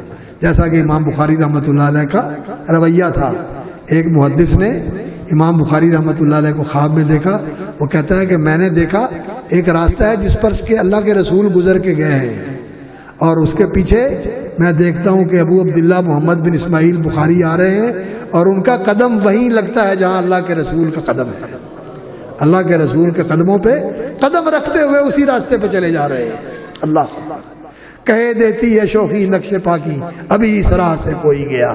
اللہ اور اللہ کے رسول کا راستہ تو روشن راستہ ہے، واضح راستہ ہے۔ ترکتکم علی المحجۃ البیضاء لیلھا ونہارھا سواء، میں تمہیں ایسے روشن راستے کے اوپر چھوڑ کے جا رہا ہوں جہاں رات اور دن دونوں برابر ہیں، اندھیرا ہے ہی نہیں، پورا روشن ہے۔ تو امام بخاری رحمۃ اللہ علیہ اس راستے کے راہی تھے، تو اس لیے امام بخاری رحمۃ اللہ علیہ نے بہت سارے مسائل کو سمیٹا ہے۔ تفصیل میں جانے کا وقت نہیں ہے، وقت بہت محدود ہے۔ آپ لوگوں نے اور بھی سلسلہ انشاءاللہ العزیز فن قرات کا بھی سلسلہ ہے، اس لیے بس میں بات مختصر کرتا ہوں۔ تو امام بخاری رحمۃ اللہ علیہ نے بدء الوحی سے اس کتاب کا آغاز کیا ہے، یہ بتانے کے لیے کہ حدیث وحی ہے، اور اللہ نے انبیاء علیہ الصلوۃ والسلام کو سب کو کتابیں نہیں دی، سب کو کتابیں نہیں دی، بلکہ کتابوں سے پہلے بھی ان پر وحی آتی رہی اور پھر کتابیں بھی آئی۔ فرعون کی طرف اللہ رب العزت نے موسیٰ علیہ السلام کو مبعوث فرمایا، اذهب الى فرعون انه طغى، اذهب الى فرعون انه طغى، موسیٰ اور ہارون دونوں کو بھیجا، فرمایا فرعون کی طرف جاؤ، اور پھر فرعون نے ان کی نافرمانی کی اور ان کو جھٹلا دیا، اور وہ کہنے لگا ان ھذا الا سحر مفترى، یہ جو کچھ تم پیش کر رہے ہو یہ تو جادو ہے جو تم نے اکٹھا کر کے لوگوں کو سناتے ہو۔ تورات کب ملی موسیٰ علیہ السلام کو؟ جب فرعون غرق آب ہو گیا، غرق دریا، غرق سمندر میں غرق ہو گیا، اور وہ ہجرت کر کے صحرائے سینا میں چلے گئے، تو تب اللہ رب العزت نے ان کو تورات عطا فرمائی۔ تو تورات سے پہلے جو وحی تھی وہ کیا تھی؟ وہ حدیث تھی، وہ حکمت تھی۔ اس کا انکار کر کے فرعون جو ہے وہ عذاب کا شکار ہوا۔ اور آج بھی لوگ جو ہے وہ کہتے ہیں جی ہمیں قرآن بس ہے۔ اگر قرآن بس ہے تو قرآن مجید تو کہتا ہے کہ محمد رسول اللہ کی اطاعت کرو، اطیعوا اللہ والرسول، قل اطیعوا اللہ والرسول، سورہ آل عمران ہے، قل اطیعوا اللہ والرسول فإن تولوا فإن اللہ لا يحب الکافرین، اللہ اور اس کے رسول کی اطاعت کرو، اور اگر وہ نہیں اطاعت کرتے، منہ موڑتے ہیں، پیٹھ پھیرتے ہیں، تو اللہ پھر کافروں سے محبت نہیں کرتا۔ اللہ نے تو رسول کی اطاعت کا حکم دیا ہے، وما كان لمؤمن ولا مؤمنة وما كان لمؤمن ولا مؤمنة اذا قضى الله ورسوله امرا ان يكون لهم الخيارة من امرهم، اللہ کا فیصلہ آ جائے، اللہ کے رسول کا فیصلہ آ جائے تو پھر مومن کا اختیار نہیں رہتا، پھر تو ماننا ہی لازم ہوتا ہے، ماننا ہی ضروری ہوتا ہے۔ تو قرآن تو اللہ کے رسول کی اطاعت کا حکم دیتا ہے، اور رسول اکرم صلی اللہ علیہ وسلم کی پیروی کا حکم دیتا ہے، وما آتاکم الرسول فخذوه وما نهاکم عنہ فانتہوا، اور نبی صلی اللہ علیہ وسلم کے بارے میں کہتا ہے لقد کان لکم فی رسول اللہ اسوۃ حسنہ۔ تو دین کے اندر پیروی ہے، اتباع ہے اور اقتداء ہے، اور دین کا التزام اور دین سے تمسک ہے، اس سے دائیں بائیں بھی نہیں ہونا اور اس سے آگے بھی نہیں نکلنا، اس سے پیچھے بھی نہیں رہنا، دین کے مطابق چلنا ہے۔ تو امام بخاری رحمۃ اللہ علیہ نے یہ کتاب لکھی ہے، اور آخر میں کتاب التوحید والرد علی الجہمیہ، اللہ اکبر، کتاب التوحید لے کے آئے ہیں، اور جہمیہ، جہم ابن صفوان کوفے کا رہنے والا تھا، ایک فلسفہ زدہ انسان تھا، عقلیت پسند، عقلیت پرست، جس نے اپنے خیال میں اللہ رب العزت کی تنزیہ و تسبیح کا تصور قائم کیا، اور وہ کہنے لگا کہ اللہ رب العزت کے لیے مکان نہیں ہے، وہ مکان سے منزہ ہے، زمان سے بھی منزہ ہے، جہت بھی نہیں ہے اس کے لیے، اس کا نام بھی نہیں رکھا جا سکتا۔ تو پھر اللہ رب العزت کیا ہے؟ نہ کو اس کی جہت ہے۔ نبی صلی اللہ علیہ وسلم نے تو پوچھا ایک لونڈی سے، ایک بندے نے کہا کہ میں نے لونڈی میں نے ایک گردن آزاد کرنی ہے، میں اس کو آزاد کر دوں؟ آپ نے فرمایا اگر مسلمان ہے تو اس کو آزاد کر دو۔ اس سے پوچھا کہ این اللہ، اللہ کہاں ہے؟ اس نے اوپر اشارہ کیا، اللہ اوپر ہے۔ آپ کون ہیں؟ اس نے اوپر اشارہ کیا، آپ اللہ کے رسول ہیں، آپ اللہ کے رسول ہیں۔ آپ نے فرمایا یہ مومن ہے، اس کو آزاد کر دو۔ تو وہ کہتا تھا کہ اوپر بھی اشارہ کرنا جائز نہیں ہے کہ اللہ اوپر ہے، اور نیچے تو نعوذ باللہ ہو ہی نہیں سکتا، یہ تو گستاخی ہے، یہ تو گستاخی ہے، اللہ اوپر ہے۔ اور اللہ رب العزت برحق ہے، اللہ کے نام ہیں، اللہ کی صفتیں ہیں، اللہ نے قرآن مجید میں بیان کیے ہیں۔ هو اللہ الذی لا الہ الا هو عالم الغیب والشہادہ والرحمن الرحیم۔ هو اللہ الذی لا الہ الا هو الملک القدوس السلام المؤمن المہیمن العزیز الجبار المتکبر سبحان اللہ عما یشرکون۔ هو اللہ الخالق الباری المصور له الاسماء الحسنى یسبح له ما فی السماوات والارض وهو العزیز الحکیم۔ اللہ کے نام ہے، وہ کہتا ہے اللہ کے نام نہیں ہے، نام تو بندوں کے ہوتے ہیں، مخلوق کے ہوتے ہیں۔ تو اس نے ایسا توحید کا تصور پیش کیا جس میں نعوذ باللہ اللہ رب العزت کی ذات کی نفی ہوتی تھی۔ تو امام بخاری رحمۃ اللہ علیہ نے اس کا رد کرنے کے لیے اس کتاب کے اندر کتاب التوحید میں اللہ رب العزت کی توحید ربوبیت بھی بیان فرمائی، توحید الوہیت بھی بیان فرمائی، اور اللہ رب العزت کی توحید الاسماء و صفات بھی بیان فرمائی، تینوں توحیدیں بیان فرمائی۔ اور امام بخاری رحمۃ اللہ علیہ نے احادیث ذکر کی، اور 7 قرآنی آیات ذکر کرتے ہیں، 7 حدیث کے قرآن کی آیات ذکر کرتے ہیں، یہ بتانے کے لیے کہ دونوں وہی ہیں، اور دونوں ایک دوسرے کی تصدیق اور تائید کرتی ہیں، اور ایک دوسرے کی تکمیل اور توضیح کرتی ہیں۔ قرآن سے حدیث کی تکمیل ہوتی ہے، اور حدیث سے قرآن کی توضیح ہوتی ہے۔ قرآن اصول اور مبادی بتاتا ہے، اور حدیث جو ہے وہ تفصیلات اور جزئیات کا احاطہ کرتی ہے۔ تو اللہ رب العزت نے یہ دونوں وحی کے منبع بنائے ہیں، اور ان دونوں سے دین نکلتا ہے۔ امام بخاری رحمۃ اللہ علیہ نے آیات بھی ذکر کی ہیں، احادیث بھی ذکر کی ہیں، اور آخر میں جو باب لے کے آئے ہیں امام بخاری رحمۃ اللہ علیہ، وہ باب ہے وزن اعمال کا۔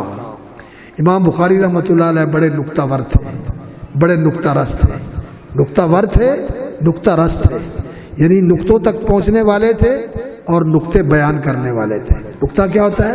باریک لطیف علمی فائدہ، جسے پڑھتا ہے انسان تو انسان جھوم اٹھتا ہے۔ تو امام بخاری رحمۃ اللہ علیہ کا طریقہ یہ تھا کہ وہ اپنی کتاب کے اندر بڑی بڑی نزاکتیں اور لطافتیں ملحوظ رکھتے تھے۔ اللہ اکبر۔ تو امام بخاری رحمۃ اللہ علیہ نے ابتدا کی وحی سے، یہ بتانے کے لیے کہ اس کتاب کی بنیاد وحی ہے، اور وحی پر ایمان لانا ضروری ہے۔ بعد میں کتاب الایمان لے کے آئے، اور ایمان لانے کے بعد اس کا علم سیکھنا ضروری ہے، کیونکہ صحابہ کرام کیا کہتے ہیں؟ تعلمنا الایمان ثم تعلمنا القرآن، پہلے ہم نے ایمان سیکھا، پھر ہم نے علم قرآن کا سیکھا، پھر ہم نے قرآن کا علم سیکھا۔ وہی دین کا منبع بتایا وہی ہے، اور وہی پر ایمان لانا ضروری ہے، اور پھر وہی کا علم حاصل کرنا ضروری ہے، اور پھر ساری علم کی تفصیلات بیان کیا۔ اور اس دین کے علم اور عمل کے سارے مراحل سے گزرنے کے بعد جو سب سے آخر میں مرحلہ آنے والا ہے وہ کون سا ہے؟ وزن اعمال کا۔ انسان کی زندگی کا جو انسان کی مکلف ہونے کی حیثیت سے زندگی ہے، اس کا آخری مرحلہ جو ہے وہ وزن اعمال ہے، جب اللہ رب العزت اعمال کا وزن کریں گے، اور پھر اس وقت فیصلہ ہوگا فمن ثقلت موازینہ فاولئک هم المفلحون، اما من ثقلت موازینہ فهو فی عیشۃ راضیہ واما من خفت موازینہ فامہ ہاویہ۔ جس کی نیکیوں کے ترازو بھاری ہو گئے فهو فی عیشۃ راضیہ، وہ خوش کن زندگی میں ہوگا، مزے کی زندگی میں ہوگا، اور جس کے نیکیوں کے ترازو ہلکے ہو گئے اس کے نیکیوں کے ترازو ہلکے ہو گئے اور گناہوں کے ترازو بھاری ہو گئے، فَأُمُّهُ حَاوِيَةٌ، اس کا ٹھکانہ جہنم ہے، وہ جہنم میں گرے گا، جہنم میں جلے گا۔ اللہ تعالی ہمیں جہنم سے محفوظ رکھے اور اللہ تعالی ہمیں جنت کا وارث بنائے، اور ہمارا نیکیوں کا نامہ عمل اللہ رب العزت ہمیں دائیں ہاتھ میں دے، اور ہمارا نیکیوں کا پلڑا اللہ رب العزت بھاری فرما دے، اور گناہوں کا پلڑا اللہ رب العزت ہمارا ہلکا فرما دے، اور اللہ رب العزت ہمارے گناہ اپنی رحمت سے معاف فرما دے۔ تو یہ آخری باب لے کے آئے۔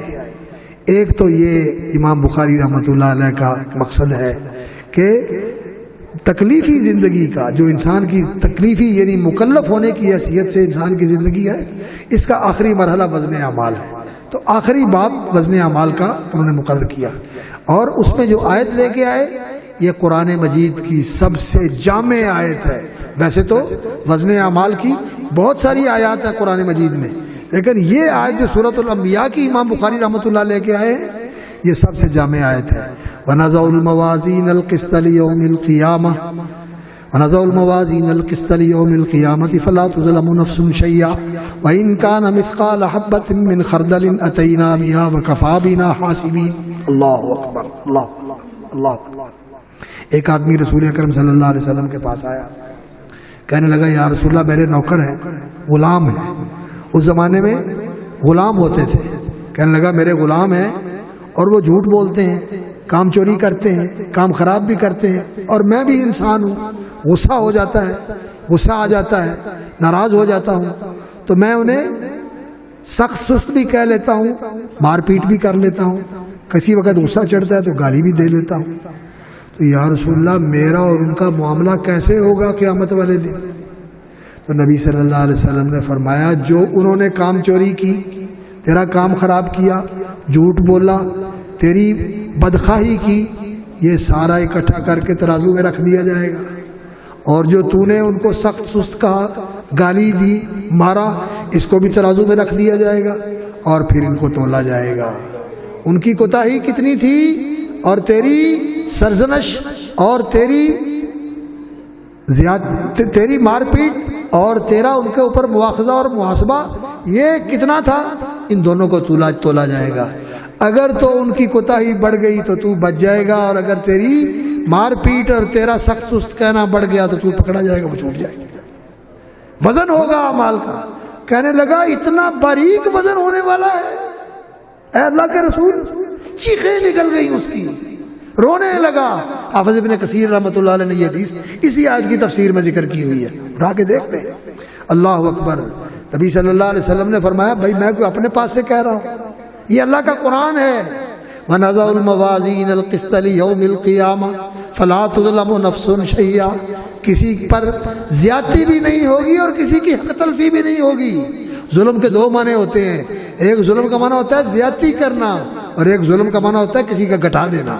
جو بنتا ہے گھٹا دینا، جو ظلم کرتا ہے کسی پر زیادتی کرتا ہے، اس پر ظلم ڈھاتا ہے، ستم ڈھاتا ہے، زیادتی کرتا ہے، یہ بھی ظلم ہے۔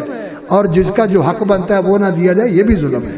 اور اللہ کے ساتھ جو لوگ ظلم کرتے ہیں، اللہ رب العزت کا بگاڑ تو کچھ نہیں سکتے، نہ اللہ تک کسی کی رسائی ہے، نہ اللہ رب العزت کا کوئی نقصان پہنچا سکتا ہے۔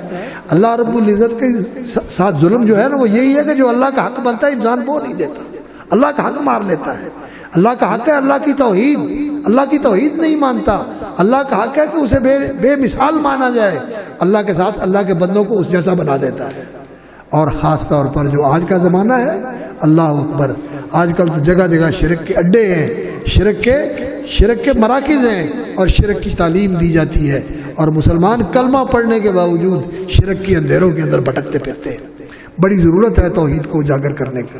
تو خیر نبی صلی اللہ علیہ وسلم نے یہ آیت پڑھی تو وہ کہنے لگے یا رسول اللہ یہ تو بڑا مشکل معاملہ ہے، میں آپ کو گواہ بنا کے کہتا ہوں کہ میں نے سارے غلام آزاد کر دیے، اب میں اپنا تھوڑا بہت کام خود ہی کر لوں گا، قیامت کا یہ سخت ترین محاسبہ میں اس کا سامنا نہیں کر سکتا۔ یہ تھا ان لوگوں کا خوف اور تقویٰ۔ یہ لوگ تھے جو اللہ کے سامنے کھڑے ہونے سے ڈرتے تھے، اور ہم میں سے بھی ہر آدمی نے اللہ کے سامنے کھڑے ہونا ہے، زندگی کا حساب دینا ہے، جوانی کا حساب دینا ہے، علم پر عمل کیا کیا تھا اس کا حساب دینا ہے، اور مال کمایا کہاں سے تھا، خرچ کیا کہاں کیا تھا، اس کا بھی حساب دینا ہے۔ تو اس لیے وزن اعمال کی فکر کرنی چاہیے اور اس کے لیے تیاری کرنی چاہیے۔ تو امام بخاری رحمۃ اللہ علیہ نے یہ آیت ذکر کی اور فرمایا وَنَضَعُ الْمَوَازِينَ الْقِسْطَ لِيَوْمِ الْقِيَامَةِ، آخر تک آیت۔ الہ کا معنی کیا ہوتا ہے؟ الہ آخر الآیہ، پوری آیت یہ آپ نے مکمل کرنی ہے۔ اس لیے درس حدیث کے اندر استاذ جو ہیں اور شاگرد پھر آیت پوری پڑھ دیتے ہیں۔ وَأَنَّ أَعْمَالَ بَنِي آدَمَ وَقَوْلُهُمْ يُوزَنُ، اللہ نے کہا کہ ہم ترازو قائم کریں گے۔ وَنَضَعُ الْمَوَازِينَ الْقِسْطَ، الموازین القسط یہ صفت موصوف بھی ہو سکتے، الموازین القسط، اور علماء نے کہا ہے الموازین ذوات القسط، یعنی وہ موازین جو عدل والے ہیں، عدل کرنے کے لیے ہم ترازو رکھیں گے۔ اور اگر قسط جو ہے اس کی صفتی ہو الموازین القسط، میزان قسط، میزانان قسط اور موازین قسط، موازین قسط، تو قسط چونکہ مصدر ہے یہ لا یثنی ولا یجمع، یہ مفرد ہی رہتا ہے تو صفت بھی بن سکتی ہے۔ اور ذوات القسط یعنی الموازین، نضع الموازین ونضع الموازین ذوات القسط، عدل والے ترازو ہم قائم کریں گے جن کے اندر اعمال کو تولا جائے گا۔ اور اعمال کو تولنا اللہ رب العزت نے تولنا ہے۔ اللہ رب العزت کے اللہ کے لیے ان اعمال کو مجسد کرنا، مجسم کرنا کوئی مشکل نہیں ہے۔ اللہ رب العزت انہیں آیان کے اندر تبدیل کر دیں گے، ان کو جسد مل جائے گا۔ اللہ رب العزت ان کا وزن کریں گے، اقوال کا بھی وزن ہوگا، اعمال کا بھی وزن ہوگا، اور جن صحیفوں کے اندر یہ اعمال لکھے ہوئے ہیں وہ بھی تولے جائیں گے، اور جو عمل کرنے والے ہیں عامل وہ بھی تولے جائیں گے۔ یہ سب چیزیں کو وزن ہونے والا ہے۔ مختلف احادیث میں یہ چیزیں بیان ہوئی ہیں، اس لیے بس اختصار کے ساتھ میں نے اشارہ کر دیا۔ وَأَنَّ أَعْمَالَ بَنِي آدَمَ وَقَوْلَهُمْ يُوزَنُ وَأَقْوَالَهُمْ تُوزَنُ، دونوں طرح نسخے ہیں اور دونوں صحیح ہیں۔ وقال مجاہد القسطاس یا القسطاس، دونوں طرح قرات ہے، قسطاس بھی قرات ہے۔ شعیب علیہ السلام نے اپنی قوم سے کہا تھا اوفوا الکیل ولا تکونوا من المخسرین وزنوا بالقسطاس المستقیم، وزنوا بالقسطاس المستقیم۔ تو یہ سورہ شعراء میں بھی ہے اور بھی دوسرے مقام پر قسطاس کا لفظ موجود ہے۔ قسطاس کہتے ہیں میزان کو، میزان کو کہتے ہیں۔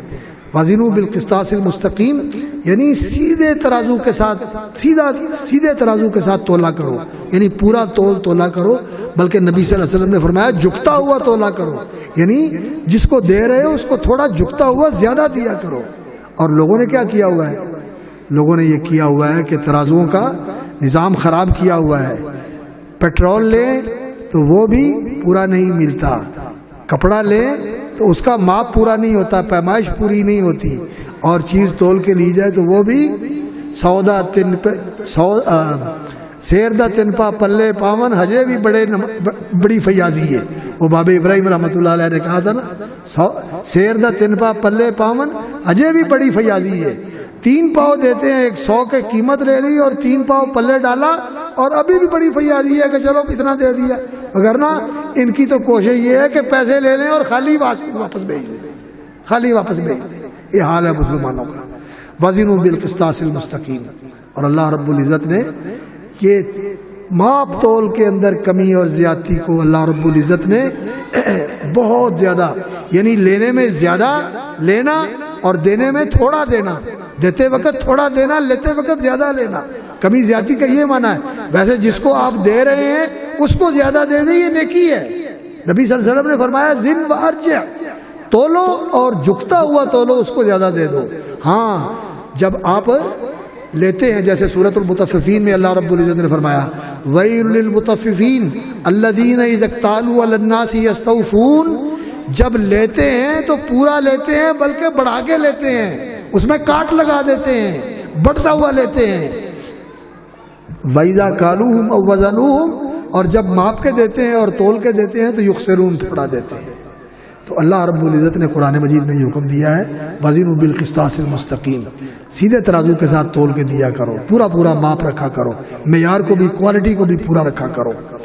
تو امام مجاہد رحمۃ اللہ علیہ فرماتے ہیں کہ القسطاس العدل بالرومیہ، یہ رومی زبان میں عدل کے معنی میں استعمال ہوتا ہے قسطس، قسطاس، اور رومی زبان جو ہے یہ اصل میں لیٹن زبان ہے، لاطینی، اور یہ ساری یورپی زبانوں کی ماں زبان ہے۔ جیسے بر صغیر کی زبانوں کی ماں کون سی زبان ہے؟ سنسکرت، وہ یہ سندھی، یہ گجراتی، یہ ٹامل اور یہ پنجابی، یہ گجراتی اور یہ پنجابی، یہ ہندکو، یہ پشتو، ان زبانوں کی ماں جو ہے یہ سنسکرت ہے. شاید پشتو تو ادھر جو ہے نا یہ ترکستان سے آئی ہے، اس کا زیادہ تعلق جو ہے نا فارسی اور ترکی کے ساتھ ہے پشتو کا. تو یہ جو ہندوستان کی زبانیں ہیں نا یہ ان کی ماں سنسکرت ہے، اس سے ساری زبانیں نکلی ہیں. تو لاطینی جو ہے یہ یورپ کی زبانوں کی ماں ہے. انہوں نے کہا کہ لاطینی زبان میں اس وقت روم جو ہے اس پورے علاقے کو، یونان، اٹلی، اسپین اور یورپ، یہ سارا روم کہلاتا تھا، سارا روم کہلاتا تھا. بلکہ ترکی بھی اس میں شامل تھا. ترکی یہ روم کا، رومی امپائر کا یہ مرکز تھا، قسطنطنیہ یہاں ان کا مرکز تھا. اللہ رب العزت نے سلطان محمد الفاتح کے ہاتھوں اس کو فتح کروایا اور انہوں نے یہاں اسلام کا اور نبی صلی اللہ علیہ وسلم کی پیشین گوئی جو آپ نے فرمایا تھا کہ میں دیکھ رہا ہوں اس قسطنطنیہ کو فتح کرنے کے لیے میری امت کے دستے جا رہے ہیں، اور جس لشکر کو اللہ رب العزت فتح دے گا اس میں نبی صلی اللہ علیہ وسلم نے فرمایا جو پہلا حملہ کرنے والا ہے وہ بخشے ہوئے ہیں، اور جو لوگ اس کو فتح کریں گے ان کے لیے بھی نبی صلی اللہ علیہ وسلم نے بشارت دی کہ ان کی بھی اللہ تعالیٰ مغفرت فرما دے گا. سلطان محمد الفاتح یہ جو عثمانی خلفاء تھے ان کے بڑے تھے جنہوں نے اس کو فتح کیا تھا. تو اس کو بھی روم کہتے تھے. تو رومی زبان کے اندر قسطس کا لفظ جو ہے یہ عدل کے معنی میں استعمال ہوتا ہے. اور انگریزی پڑھے ہوئے لوگ بھی یہاں بیٹھے ہوئے ہیں ماشاءاللہ. جسٹس جو لفظ ہے یہ قسطس اور جسٹس، جیم اور قاف دونوں ایک دوسرے کی جگہ پر آتے ہیں. ہماری زبان میں قاف اور گاف دو الفاظ ہیں، اور گاف کی جگہ پر اور قاف کی جگہ پر یہ جیم کا آ جانا اور قاف کا آ جانا یہ عربی زبان میں ہے. تو جسٹس اس زبان میں موجود ہے لفظ، اور عربی میں قسطس کا لفظ ہے قاف کے ساتھ. جیم کی جگہ پر جیم گاف بن جاتی ہے اور گاف کا قاف بن جاتا ہے، گاف کا قاف بن جاتا ہے. تو قسطس جسٹس کے معنی میں ہے عدل کا معنی. تو دین جو ہے یہ عدل کا پیغام لے کے آیا ہے، اور دنیا میں عدل جو ہے وہ صرف دین کے ساتھ ہی قائم ہو سکتا ہے. دین نے عدل قائم کیا ہے، اور جہاں دینی نظام تھا وہاں عدل تھا. حضرت رسول اللہ صلی اللہ علیہ وسلم کی زندگی میں، اور آپ کے بعد خلفائے راشدین کی زندگی میں، اور اس کے بعد مسلمان خلفاء کی زندگیوں میں دنیا نے عدل کے نمونے دیکھے. لیکن اس کے بعد جتنے بھی نظام ہیں یہ سارے ظالمانہ نظام ہیں. اپنے لیے کچھ اور، دوسروں کے لیے کچھ اور، اپنے شہریوں کے لیے اور پیمانے، دوسرے لوگوں کے لیے اور پیمانے. اور اسی طرح اللہ اکبر، جو حکومت کے لوگ ہیں ان کے لیے اور قانون، اور جو عوام ہیں ان کے لیے اور قانون. یہ سارے قوانین کا جو تضاد ہے یہ ظلموں کا جور، یہ ظلم و جور ادیان کا اور نظاموں کا یہ ختم نہیں ہو سکتا جب تک محمد رسول اللہ صلی اللہ علیہ وسلم کا لایا ہوا نظام جو ہے اس کو نافذ نہ کیا جائے. وقال مجاہد القسطاس والعدل بالرومیہ ویقال القسط مصدر المقسط. قرآن مجید میں قسط کا لفظ بھی آیا ہے، کونوا قوامین بالقسط، کونوا قوامین للہ شہداء بالقسط. تو قسط کا لفظ بھی آیا ہے، شہید اللہ انہ لا الہ الا ہوا والملائکۃ واولو العلم قائما بالقسط. تو قسط کا معنی کیا ہوتا ہے؟ العدل. القسط ویقال القسط مصدر المقسط، مقسط ان اللہ یحب المقسطین. اور اقسطوا، اللہ رب العزت نے عدل کا حکم دیا ہے، اللہ عدل کرنے والوں کو پسند کرتا ہے. قسط اور عدل یہ الفاظ جو ہیں اس کا معنی ہوتا ہے جس کا جو حق بنتا ہے اس کو وہ دیا جائے. ہم اس کا معنی انصاف کرتے ہیں. انصاف کا معنی ہوتا ہے آدھا آدھا کرنا، لیکن آدھا آدھا کرنا عدل نہیں ہوتا. کئی دفعہ آدھا آدھا کرنا عدل ہوتا ہے، لیکن کئی دفعہ جس کا چوتھا حصہ بنتا ہے اس کو چوتھا دو، جس کا تیسرا بنتا ہے اس کو تیسرا دو، جس کا آٹھواں بنتا ہے اس کو آٹھواں دو. عدل یہ ہے کہ جس کا جو بنتا ہے اس کو دیا جائے. تو قسط کا معنی عدل ہے. القسط مصدر المقسط وهو العادل، اور مقسط عادل کو کہتے ہیں. کوئی گل نہیں ہے نا، میں سنتا ہے. اچھا اچھا اچھا اچھا، اللہ اکبر. ذرا کو نا ان تھوڑا جا اونچا بھی کر دیں، چلو چھوٹا بھی کر دیں، اس کو نا چھوٹا کر دیں، پیچھے کھینچ کے نا چھوٹا کر دیں. جگہ باہر نہیں ہے نا.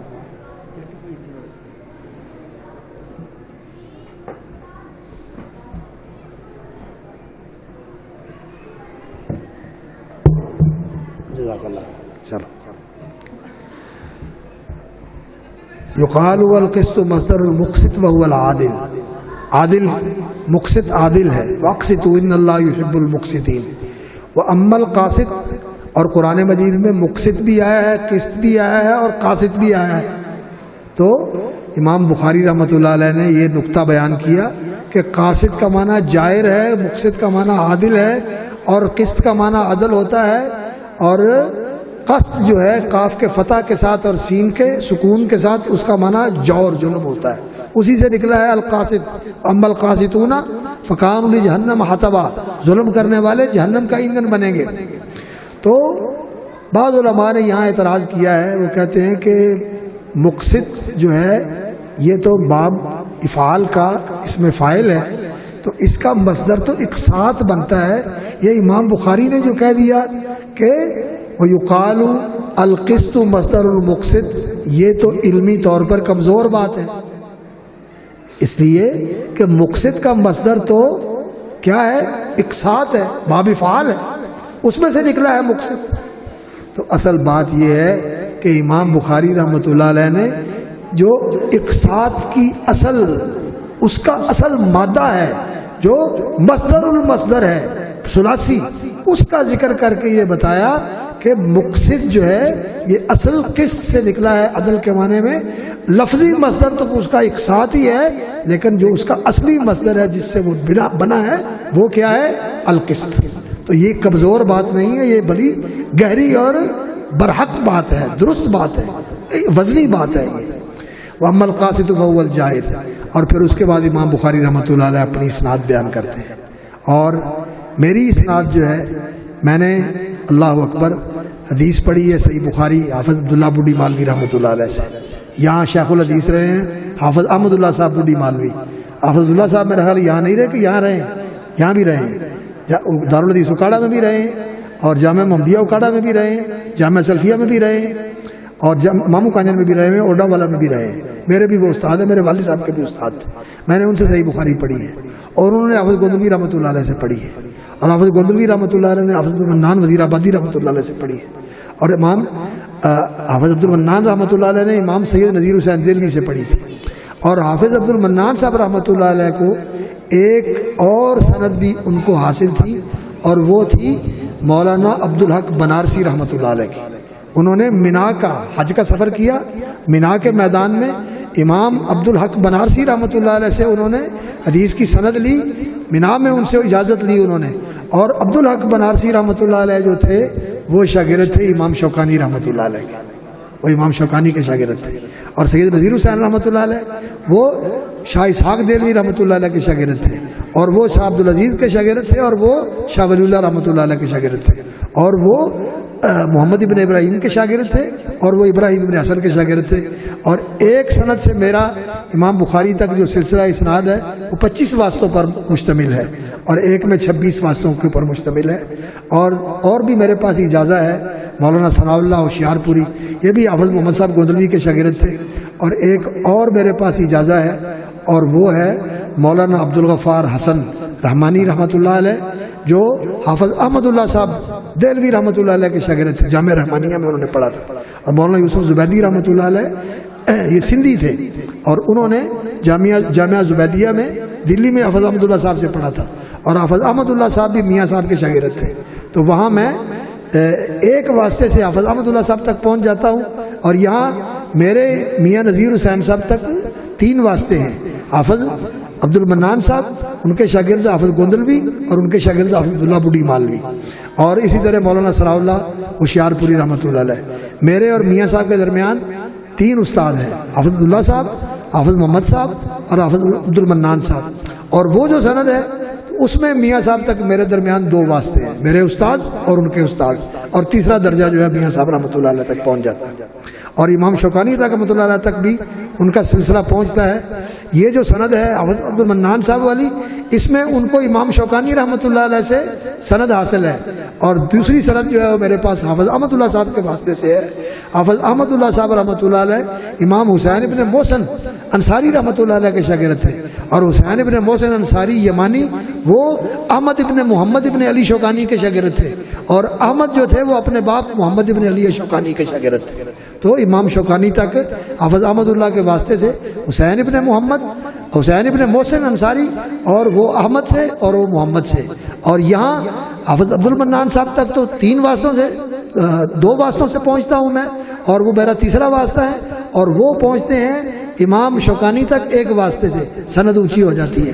تو اس طرح الحمدللہ ہماری سند جو ہے امام بخاری تک پہنچتی ہے، اور امام بخاری کی وساطت سے محمد رسول اللہ تک پہنچتی ہے، اور محمد رسول اللہ سے واسطے سے جبریل امین سے ہوتی ہوئی اللہ رب العزت تک پہنچتی ہے۔ الحمدللہ یہ ہمارا سلسلہ سند ہے، اور یہ ہماری نسبت ہے، اور یہ ہمارا ارتباط اور تعلق ہے، اور یہ ہمارا اتصال ہے، اور اس کی ہم حفاظت کرتے ہیں، اور اس کو ہم نے قائم رکھا ہوا ہے، اور اس کی حفاظت کرنی چاہیے، اور اس کو قائم رکھنا چاہیے۔ اور سند کے بغیر دین کے اندر کوئی چیز حجت نہیں ہے، اس کی سند ہونی چاہیے، اس کا حوالہ ہونا چاہیے، اس کے اندر علم ہونا چاہیے کہ کس نے کہا، کس بنیاد پہ کہا، اس کی دلیل کیا ہے۔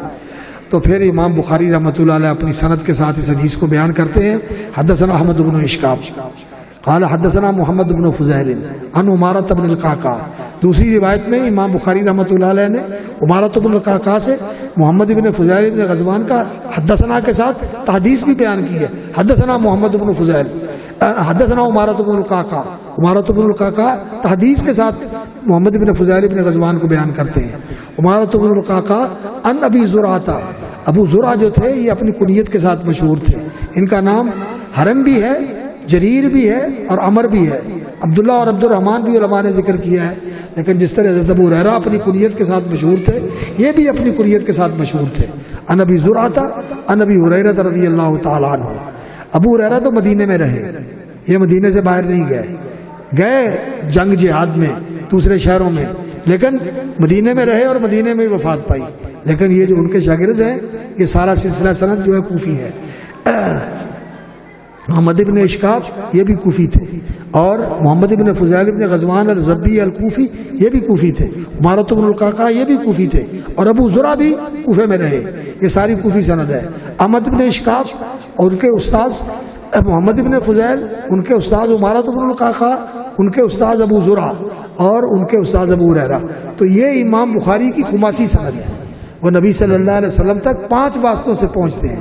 اور امام بخاری رحمۃ اللہ علیہ کی بہت ساری سندیں ایسی ہیں جو رباعی ہیں، 4 واسطوں سے نبی صلی اللہ علیہ وسلم تک پہنچتی ہیں، اور کچھ سندیں ایسی ہیں جو ثلاثی ہیں، یعنی نبی صلی اللہ علیہ وسلم کے درمیان اور امام بخاری کے درمیان صرف 3 واسطے ہیں، صحابی، تابعی اور تبع تابعی۔ یہ امام بخاری رحمۃ اللہ علیہ کی سب سے اعلیٰ سند ہے۔ امام احمد بن حنبل رحمۃ اللہ علیہ کی بھی ایسی اسانید ہیں، اور کئی ایسے علماء اور محدثین ہیں جو تابعین میں سے ہیں، ان کے درمیان اور نبی صلی اللہ علیہ وسلم کے درمیان صرف 1 واسطہ ہے، اور یہ صحابہ کی جماعت ہے جو براہ راست رسول اکرم صلی اللہ علیہ وسلم سے نقل کرتے ہیں۔ تو الحمدللہ یہ اسناد کا سلسلہ اللہ رب العزت نے اس امت کی خصوصیت بنائی ہے، اس کو قائم رکھنا چاہیے۔ آپ کو بھی اپنے اساتذہ سے اسناد لینی چاہیے اور اپنے شاگردوں کو دینی چاہیے، اور اسناد کے رجال کی پہچان اور ان کے حالات سے آگاہی، تقریب التہذیب، الخلاصہ، اور اسی طرح تہذیب التہذیب، ان کتابوں کا مطالعہ کرتے رہنا چاہیے۔ اور اس کے بغیر صحیح حدیث پڑھنے کا مزہ نہیں آتا۔ ہمارے دوست تھے اور اپنے دور کے بہت بڑے محدث تھے، شیخ مقبل ابن ہادی الوادعی الیمانی۔ ہم نے ایک ساتھ امتحان دیا کلیت الشریعہ کے اندر، وہ ہمارے ساتھی تھے، یعنی امتحان میں ہم ایک ساتھ شریک تھے، اور وہ اپنے وقت کے محدث تھے، اور وہ کہا کرتے تھے کہ جب حدیث کو پڑھتے ہیں تو باسند پڑھتے ہیں، جیسے یہ حدیث ہے۔ قال البخاری حدثنا احمد بن اشکاب قال حدثنا محمد بن فضیل عن عمارۃ بن القعقاع عن ابی زرعہ عن ابی ہریرہ رضی اللہ تعالی عنہ قال قال النبی صلی اللہ علیہ وسلم کلمتان حبیبتان الی الرحمن خفیفتان علی اللسان ثقیلتان فی المیزان سبحان اللہ وبحمدہ سبحان اللہ العظیم۔ یہ سند کے ساتھ حدیث پڑھنے کا اپنا مزہ ہے، بخاری کو اسی طرح پڑھنا چاہیے۔ اور اب تو ماشاءاللہ یہ حدیث کی کتابوں کے جو حواشی ہیں، ساتھ ساتھ رجال کا تعارف ہوتا ہے اور نشاندہی ہو جاتی ہے، لیکن ان کو ذہن میں بٹھانا چاہیے کہ یہ فلاں راوی ہے اور اس کی کنیت یہ ہے، اس کا لقب یہ ہے، اور اس کا سال ولادت یہ ہے، سال وفات یہ ہے۔ یہ علم جو ہے حدیث کو زندہ کرنے کی ضرورت ہے، علمی حدیث کو۔ تو حدیث جو ہے آخر میں امام بخاری رحمۃ اللہ لے کے آئے ہیں، یہ سبحان اللہ و بحمدہ کے کلمے پر مشتمل حدیث ہے، اور امام بخاری نے اس حدیث سے صحیح بخاری کا اختتام کیا ہے۔ اور کس پر عمل کیا ہے؟ اس حدیث پر جو رسول اکرم صلی اللہ علیہ وسلم سے منقول ہے کہ جو آدمی اپنی مجلس کا اختتام ان کلمات پر کرتا ہے، سبحان اللہ و بحمدہ، سبحانک اللہم و بحمدک، اشہد ان لا الہ الا انت، استغفرک و اتوب الیک، سبحان اللہ و بحمدہ، سبحانک اللہم و بحمدک، اشہد ان لا الہ الا انت، استغفرک و اتوب الیک۔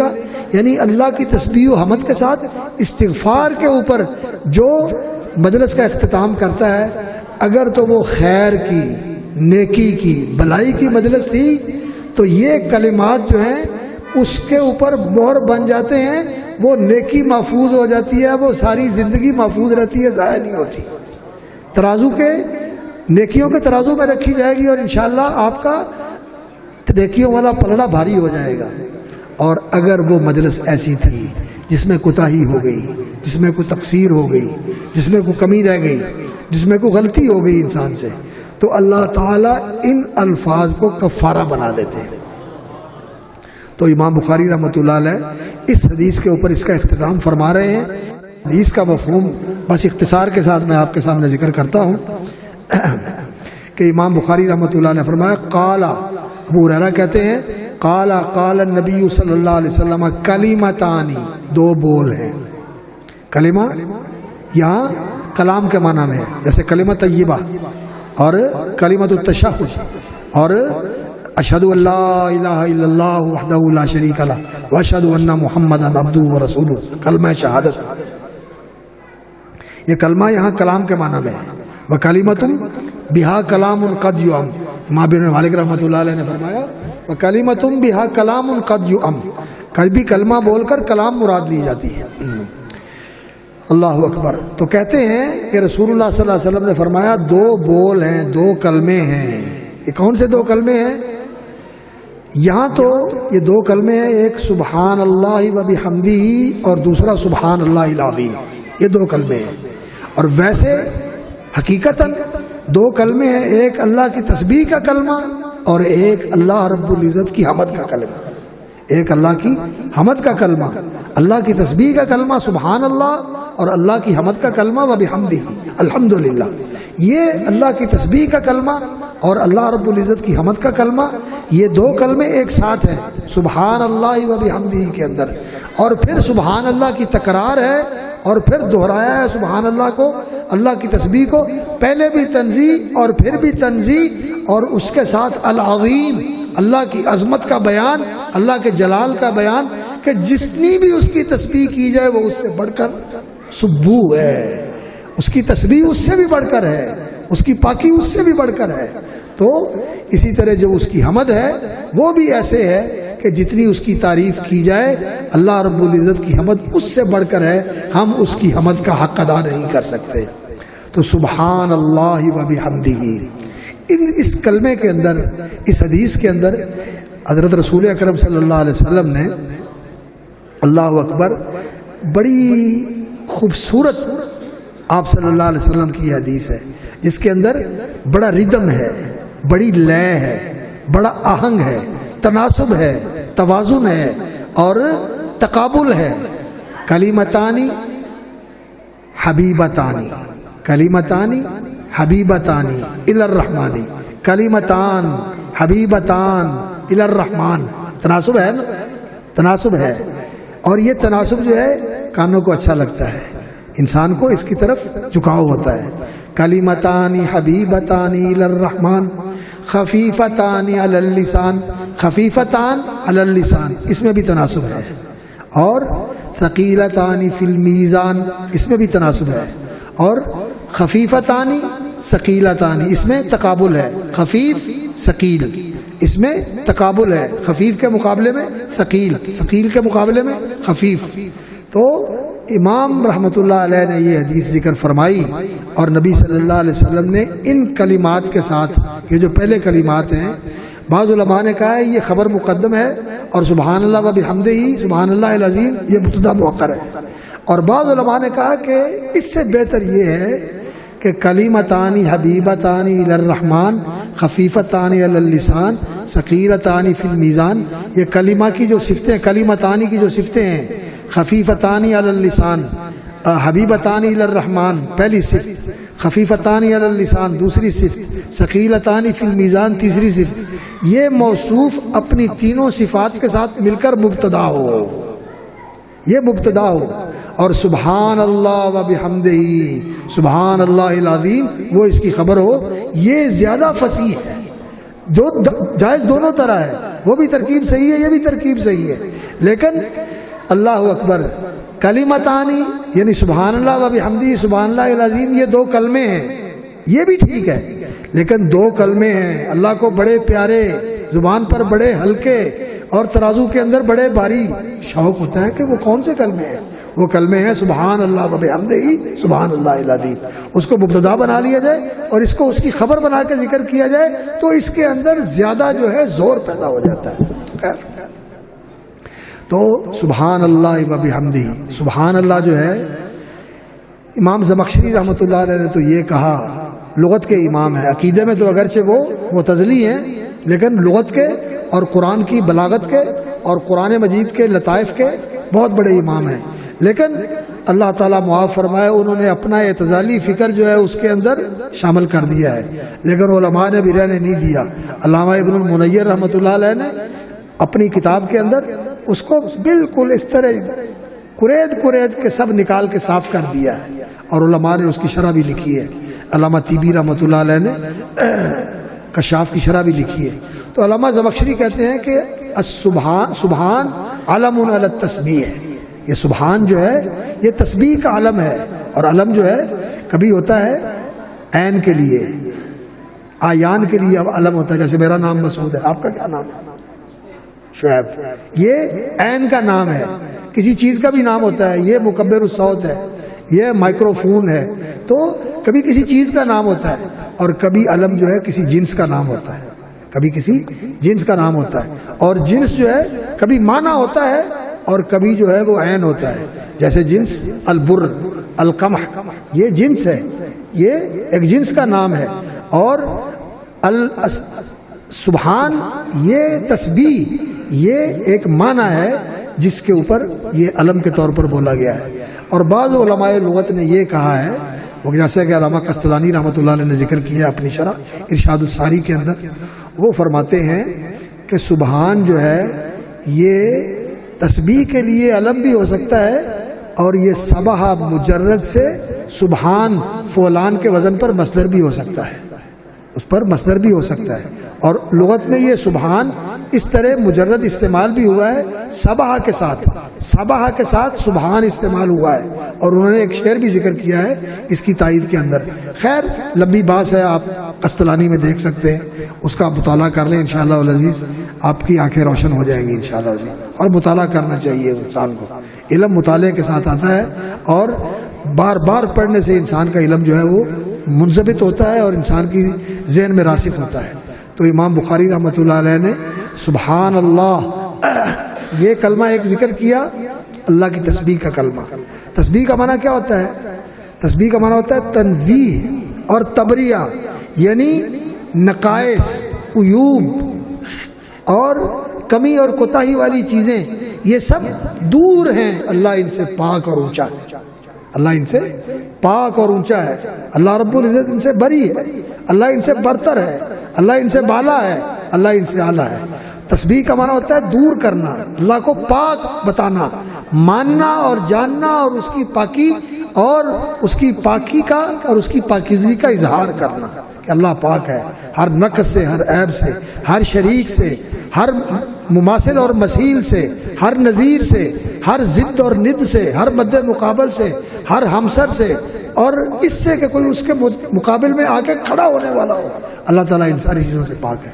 اس کو کہتے ہیں تخلیہ، اس کو کہتے ہیں تخلیہ، یعنی پہلے اللہ رب العزت کو یہ بتانا کہ اللہ رب العزت نقائص سے پاک ہے، اور پھر ہے وَبِحَمْدِهِ، واو حالیہ بھی ہو سکتی ہے ومتلبسا بحمدہ یا ملتبسا بحمدہ، میں نے اس کی حمد کو اپنا لباس بنا لیا، اپنا اوڑھنا بچھونا بنا لیا، یا تلبسا، میں نے اس کو اپنے اوپر اپنے لباس کے طور پر اوڑھ لیا اللہ کی حمد کو، یعنی میرا انگ انگ اور رواں رواں اللہ کی حمد کے اندر رطب اللسان ہے۔ اللہ اکبر، لوں لوں تھی میں حمد پکاراں، اس پاک منزہ تائیں تے ذریوں ذریوں شکر گزاراں، اوڑک نعمت نائیں۔ اللہ رب العزت لوں لوں سے میں اس کی حمد پکاروں اور ذرے ذرے کے جسم کے ذرے ذرے سے اس کا شکر گزاروں، پھر بھی اس کی نعمتیں بہت زیادہ ہیں، نہ اس کا شکر ادا ہو سکتا ہے، نہ اس کی حمد کا حق ادا ہو سکتا ہے۔ اللہ اکبر۔ تو سبحان اللہ یہ اللہ کی تسبیح ہے، اور حمد جو ہے یہ اللہ رب العزت کی تعریف ہے، اس کی صفات جمال کے ساتھ، اس کی صفات کمال کے ساتھ۔ علامہ کرمانی رحمۃ اللہ علیہ نے فرمایا کہ یہ جو تسبیح ہوتی ہے یہ صفات الاکرام ہے، یہ اللہ رب العزت کی کریمی کا اظہار ہے کہ وہ ہر نقص سے پاک اور منزہ ہے، اس کی ذات کی طرف کسی کمزوری اور کسی نقص اور کسی عیب کی نسبت نہیں کی جا سکتی، وہ اس سے پاک اور منزہ ہے، یہ صفت اکرامی ہے، اور ہر خوبی اور کمال سے متصف ہے، ہر حسن اور جمال سے آراستہ ہے، اور ہر کمال اس کی ذات کے اندر موجود ہے، اور ہر خوبی کے ساتھ وہ متصف ہے۔ یہ اس کا جمال ہے، اور یہ اس کا کمال ہے، اور یہ اس کا جلال ہے، یہ اس کا جلال ہے۔ اللہ اکبر۔ یہ صفات الجلال ہے، اس کی عظمت ظاہر کرنے والی، اس کی بڑائی ظاہر کرنے والی۔ اور بعض علماء نے تو یہ کہا ہے اتلبس بحمدہ یا متلبسا بحمدہ، اور بعض نے کہا کہ اسنی علیہ بحمدہ، اسنی علیہ بحمدہ، یہ مقدر ہے، بحمدہ اس کے متعلق ہو رہا ہے کہ میں اللہ کی حمد کے ساتھ اس کی ثنا کرتا ہوں۔ اور ثنا کیا ہوتا ہے؟ الثناء بالجمیل، اس کی اعلیٰ اور پاکیزہ اور عمدہ صفات کا ذکر کر کے اس کی شان اور اس کی عظمت اور اس کی بڑائی کا اظہار کرنا۔ اور وبحمدہ، جو حمد کی اضافت ہے، وبحمدہ اللہ کی تعریف کے ساتھ، اس لیے کہ اس کی تعریف اور اس کی تعریف اس بات پر ہے کہ اس نے اپنی تسبیح کی مجھے توفیق عطا فرمائی، میں اس کی توفیق سے ہی اس کی تسبیح کر رہا ہوں، زبان بھی دی، شعور بھی دیا، ایمان بھی دیا، اور اپنی ذات پہ یقین بھی اللہ رب العزت نے مجھے دیا کہ میں اس کی تسبیح کر رہا ہوں۔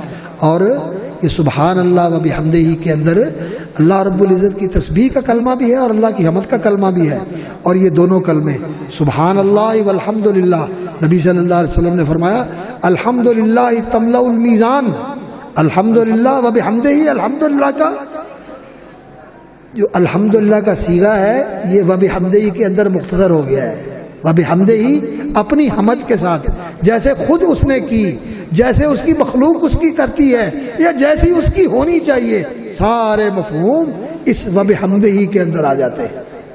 یہ جو اضافت ہے یہ فاعل کی طرف بھی ہے، یہ اضافت مفعول کی طرف بھی ہو سکتی ہے، اور یہ اضافت لفظ الجلالہ کی طرف جو ضمیر راجع ہے سبحان اللہ و بحمدہ، جو لفظ الجلالہ کی طرف ضمیر راجع ہے غائب کی، یہ اس کی طرف مضاف ہے، تو یہ اختصاص کا معنی دیتی ہے۔ یہ تینوں طرح کی حمد جو اللہ نے خود فرمائی، جو اللہ کی مخلوق نے اس کی حمد کی، اور جو اللہ کی حقیقت میں تعریف بنتی ہے، یہ سب تعریفوں کے ساتھ وہ حمید ہے، محمود ہے، اور میں اس کی حمد کر رہا ہوں، اور اس کی اس حمد کو میں اپنا اوڑھنا اور بچھونا بناتا ہوں۔ یہ اللہ کی حمد ہے، اور یہ الحمدللہ یہ نیکیوں کے ترازو کو بھر دیتا ہے، اور اس کے ساتھ سبحان اللہ مل جائے، سبحان اللہ والحمدللہ تملأان ما بین السماء والارض، یہ آسمان و زمین کی ساری فضا کو بھر دیتے ہیں نیکیوں کے ساتھ، اجر و ثواب کے ساتھ۔ تو اس کلمے کو اپنا ورد زبان بنا لیں۔ اور امام بخاری رحمۃ اللہ علیہ نے یہ باب آخر میں ذکر کر کے دو چیزوں کی طرف اشارہ کیا ہے، ایک تو یہ کہ آخرت کی فکر کرنی چاہیے، آخرت کی فکر کرنی چاہیے، وزن اعمال کا مرحلہ ہم سب کو درپیش ہے، اور اس دن پتہ چلے گا، اللہ اکبر، پھر پتہ چلے گا کہ کھرا کون ہے اور کھوٹا کون ہے، کیا کما کے آئے ہو اور کیا کھو کے آئے ہو، کیا لے کے آئے ہو کیا گنوا کے آئے ہو، اس دن پتہ چلے گا۔ تو آخرت کی فکر کرنی چاہیے۔ اور دوسری بات یہ ہے کہ آپ نے ماشاءاللہ علم پڑھ لیا، اب اس علم کو محفوظ رکھنے کے لیے اس علم سے جڑے رہیں، اللہ سے دعا بھی کرتے رہیں رب زدنی علما، اور اللہ رب العزت سے دعا کے ساتھ ساتھ اپنے علم کو بڑھاتے بھی رہیں، پڑھاتے بھی رہیں، مطالعہ بھی کرتے رہیں اور اس علم میں اضافے کی کوشش کرتے رہیں۔ اگر توقف ہو گیا پھر بھی زوال آنا شروع ہو جائے گا، اور اگر چھوڑ دیا تو پھر تو سارا کچھ ہی بھول جائے گا، انسان کا سارا علم ذہن سپاٹ ہو جاتا ہے، کچھ بھی یاد نہیں رہتا انسان کو، اس لیے پڑھتے رہنا ہے۔ اور دوسری بات یہ ہے کہ اس علم کی ذمہ داریاں پوری کرنے کے لیے جو سب سے زیادہ معاون اور مددگار چیز ہے وہ اللہ کا ذکر ہے، اللہ کا ذکر ہے۔ اللہ تعالیٰ نے اپنے پیغمبر حضرت موسیٰ علیہ السلام کو جب نبوت سے سرفراز فرمایا تو انہیں کیا کہا تھا؟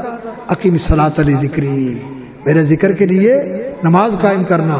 اور جب انہوں نے کہا کہ میرے بھائی کو بھی میرا وزیر بنا دے، میرا ہم سفر بنا دے، میرا معاون اور مددگار بنا دے، اللہ نے فرمایا اب دونوں کو ہم نے نبوت سے سرفراز کر دیا، اب دونوں جاؤ فرعون کی طرف۔ اذهبا الى فرعون فقولا له قولا لینا لعلہ یذکر و یخشی۔ اور اللہ رب العزت نے فرمایا اذهب انت واخوک بآیاتی، میری نشانیاں دی ہوئی لے کر تو اور تیرا بھائی جاؤ۔ اذهب انت واخوک بآیاتی ولا تنیا فی ذکری، میرے ذکر میں سستی نہ کرنا، میرے ذکر میں کوتاہی نہ کرنا۔ اور نبی صلی اللہ علیہ وسلم کو بھی اللہ رب العزت نے جہاں نبوت کی ذمہ داریاں اللہ رب العزت نے سونپی ہیں تو کیا کہا؟ وَسَبِّحْ بِحَمْدِ رَبِّكَ قَبْلَ طُلُوعِ الشَّمْسِ وَسَبِّحْ بِحَمْدِ رَبِّكَ قَبْلَ طُلُوعِ الشَّمْسِ وَقَبْلَ الْغُرُوبِ وَمِنَ اللَّيْلِ فَسَبِّحْهُ وَأَدْبَارَ السُّجُودِ۔ اللہ کی تسبیح کرتے رہو۔ یہ جو نبوت کا کام ہے، دعوت کا کام، تعلیم کا کام، تعلم کا کام، اس کے اندر ذکر جو ہے یہ ایسی زبردست آپ کے لیے یہ معاون اور مددگار چیز ہے جس سے کام آسان ہو جاتا ہے۔ کیوں کہ جب تک انسان اللہ کے ذکر سے اپنی زبان کو تر رکھتا ہے، اللہ کہتا ہے انا مع عبدی ما تحرکت بی شفتہ، میں اپنے بندے کے ساتھ ہوتا ہوں جب تک میرے بندے کے ہونٹ میرا نام لیتے ہوئے ہلتے رہتے ہیں، اللہ بندے کے ساتھ ہوتا ہے۔ اور بندہ دل میں اللہ کا ذکر کرتا ہے، اللہ فرماتے ہیں میں اپنے جی میں بندے کا ذکر کرتا ہوں، اور بندہ اپنی زبان پہ ذکر کرتا ہے، اللہ بھی بندے کا ذکر کرتے ہیں فرشتوں کے سامنے۔ اذا ذکرنی فی ملأ ذکرتہ فی ملأ خیر منہ، بندوں کے سامنے بیٹھ کے اللہ کا ذکر کرتا ہے تو اللہ تعالیٰ فرشتوں میں بیٹھ کے بندے کا ذکر کرتے ہیں۔ تو یہ اللہ اکبر، بندے کا ذکر اللہ کے پاس ہوتا ہے ذکر کے ساتھ، اس لیے اس کو اپنی زندگی کا معمول بنائیں اور اس کے اندر بہت زیادہ توجہ رکھا کریں، اہتمام رکھا کریں، کوتاہی نہ کیا کریں۔ اللہ رب العزت آپ کو عالم بعمل بنائے۔ مجھے آج یہاں بڑی خوشی ہوئی ہے آ کر، میں شاید پہلی دفعہ ہی آیا ہوں، اس سے پہلے سنتا رہا ہوں، حافظ عبدالرزاق صاحب رحمۃ اللہ علیہ سے بھی ملاقات ہوئی اور پروفیسر عبداللہ سعید صاحب سے بھی ملاقات ہوتی تھی، اللہ ان کے درجے بلند کرے۔ اور یہاں بڑے بڑے اکابر نے پڑھایا، حافظ اسحاق صاحب حسین خان والے انہوں نے بھی یہاں پڑھایا، حافظ عبداللہ صاحب نے بھی پڑھایا، حافظ احمد اللہ صاحب نے بھی پڑھایا، اور بھی بڑے بڑے لوگوں نے یہاں پڑھایا۔ اور بلکہ وزیر آباد کے مدرسے کے بعد یہ دو ہی مدرسے تھے، ایک اوڈا والے کا جامعہ تعلیم الاسلام مامو کانجن اور دوسرا یہ دارالعلوم ڈلیانہ، یہ دو مدرسے تھے، ان کی بڑی روشن تاریخ ہے۔ تو اس روشن تاریخ کو میں مولانا ابو بکر صاحب اور ان کے جو دوسرے کزن ہیں مولانا محمد صاحب، میں ان سے عرض کروں گا کہ آپ اپنی تاریخ کو زندہ کریں اور اپنے اس سلسلے کو آپ تابندہ رکھیں اور اس کو مضبوط کریں، اس کے اوپر توجہ دیں کہ اس کا علمی معیار اونچا ہو اور یہ بزرگوں کی یادگار جو ہے یہ جاری بھی رہے، قائم بھی رہے، اور اس کا وہی رنگ ہو روحانی اعتبار سے بھی، علمی اعتبار سے بھی، علمی پختگی کے اعتبار سے بھی، اور اللہ اکبر ایمانی اور روحانی کیفیات کے اعتبار سے بھی۔ تو اللہ رب العزت اس کو برکت دے اور اس کو ترقی اور استحکام اور استمرار نصیب فرمائے، اور آپ کو اللہ رب العزت عالم بعمل بنائے، دین کا خادم بنائے۔ آپ کے لیے بھی ہدیہ تبریک ہے اور آپ کے والدین کے لیے بھی اور آپ کے اساتذہ کے لیے بھی، اور اس مدرسے کے اہتمام و انتظام کے جو ذمہ داران ہیں مولانا ابو بکر صاحب اور ان کے دوسرے رفقا، اللہ تعالیٰ ان سب کو جزائے خیر عطا فرمائے، اور جنہوں نے اس کی بنیاد رکھی ہے، نام لکھے ہوئے ہیں حاجی قطب الدین صاحب اور ان سے پہلے اور ان کے بعد، اسی طرح حافظ عبدالرزاق صاحب اور اسی طرح حافظ عبداللہ سعید، پروفیسر عبداللہ سعید صاحب، اللہ تعالیٰ جو بزرگ فوت ہو گئے ان کی بخشش فرمائے، ان کی قبروں کو منور فرمائے۔ بے شک یہ صدقہ جاریہ انشاءاللہ ان کے درجات کی بلندی کا ذریعہ ہے، اور ان کو اس کی نیکیاں پہنچ رہی ہیں، ان کی قبریں انشاءاللہ العزیز وہ اس کے اندر ان کو راحتیں پہنچ رہی ہیں، یہ پہنچتا ہے، جو نیکیاں ہوتی ہیں یہ ان کے نامہ عمل میں شامل ہوتی ہیں اور ان کو خوشی ہوتی ہے کہ ہمارا نامہ عمل میں نیکیوں کا اضافہ ہو رہا ہے۔ تو اب جو ان کے وارث اور جانشین ہیں ان کا فرض بنتا ہے کہ اس کو ترقی بھی دیں اور اس کو جاری بھی رکھیں۔ اللہ رب العزت اس کی مدد فرمائے اور اللہ تعالیٰ اس کے لیے آسانیاں فرمائے، اور اللہ رب العزت آپ لوگوں کو اور زیادہ ترقی اور برکت عطا فرمائے، دین کی خدمت اخلاص کے ساتھ کرنے کی توفیق عطا فرمائے۔ اقول قولی ھذا واستغفر اللہ لی ولکم فاستغفروہ انہ ھو الغفور الرحیم۔ جامعہ اسلامیہ میں درس نظامی کا شعبہ ہے اور یہ 7 سالہ پروگرام ہے۔ اس میں شعبہ تجوید و قرات بھی ہے اور اسکول کا سسٹم بھی ہے، تو تمام طلباء کے درمیان انعامات تقسیم کیے جائیں۔ جو کتابیں ہیں انعامات ہیں۔ اللہ تعالیٰ اس حوصلے کی جو قسم ہے اسے اپنی جناب میں قبول فرمائے اور ان طلباء کو والدین اساتذہ ادارے کے لیے تو شیاخت اور صدقہ جاریہ بنائے۔ جو مین آف دی میچ ہیں 3 ہمارے سینئر 2 طلباء ہیں جنہوں نے بخاری کی تکمیل بھی کی ہے اور ساتھ میں انہوں نے قرات بھی پڑھی ہے، بی اے بھی کیا ہے۔ ان کو میں دعوت دوں گا کہ وہ تشریف لائیں اور ہمارے معزز مہمانان گرامی کے ہاتھوں اپنے انعامات وصول کریں۔ ولا نلتمس شیخ عمر الطبارسی یقدم الجوائز فی خدمات الطلاب انشاءاللہ، اور ان کے ساتھ میں محترم جناب مولانا منظور صاحب کو گزارش کروں گا کہ وہ بھی تشریف لائیں اور طلباء کے درمیان انعامات تقسیم کریں۔ تو جس طرح میں نام بولتا جاؤں گا یہ عزیز طلباء چلتے ہیں۔ محترم جناب مولانا شفقت صاحب، محترم جناب مولانا شعیب صاحب اور محترم جناب مولانا ذیشان صاحب۔ یہ مولانا منظور صاحب حفظہ اللہ تعالی اور شیخ عمر الطبارسی کے ہاتھوں اپنے انعامات وصول کریں۔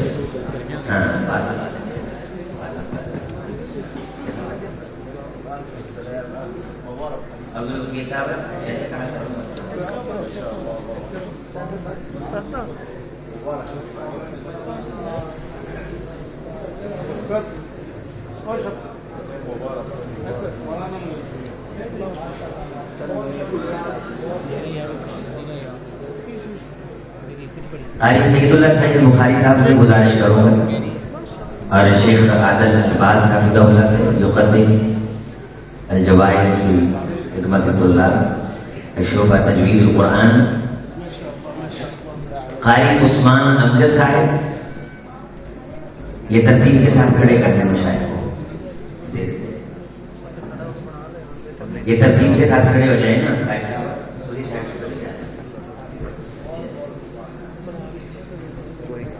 قاری سمامہ رشید صاحب، قاری صابر صاحب، قاری دلشاد صاحب، انہوں نے شعبہ تجوید و قرات میں تجوید و قرات کی تکمیل کی ہے اور ساتھ میں میٹرک کی ماشاءاللہ، اللہ ان کے دین و دنیا میں برکت دے۔ محترم جناب قاری ابو سفیان رستم، قاری ابو سفیان صاحب اور قاری خبیب صاحب۔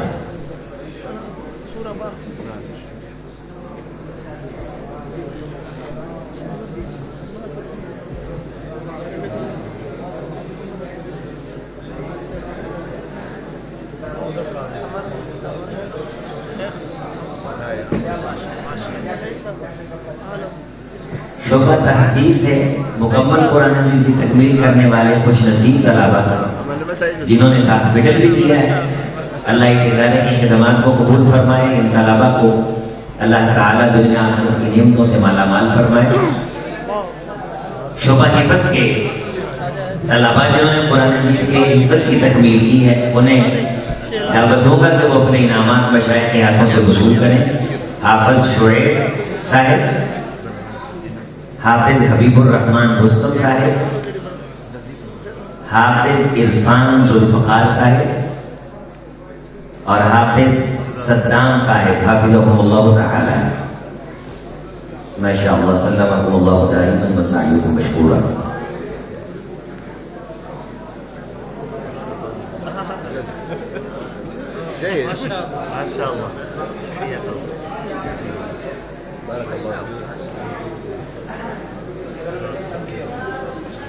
درس نظامی کے جو طلبہ ہیں ان میں پہلی پوزیشن حاصل کی ہے جواد الرحمان صاحب نے درجہ ثالثہ سے، دوم پوزیشن حاصل کی ہے محمد یاسین صاحب نے، اور سوم پوزیشن حاصل کی ہے حافظ عبد الماجد صاحب نے۔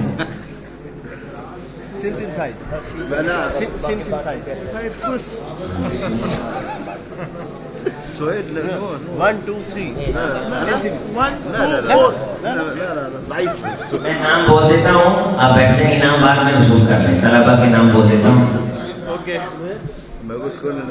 اسی طرح کچھ اعزازی نام ہیں عزیز الرحمان صاحب کے لیے، منشا صاحب کے لیے، سادہ شکرم کے حوالے سے، اجمل کمال صاحب کے لیے، ابو عمیر کے لیے، فیضان کے لیے، عمر فاروق صابر کے لیے خدمت ادارہ کے حوالے سے، افضال کے لیے نام ہے پورا سال وردی کا اہتمام کرنے کی وجہ سے، عثمان کے لیے نام ہے وقت کی پابندی کی وجہ سے، ذیشان اور اکرم کے لیے نام ہے ادارے کی خدمت کی وجہ سے۔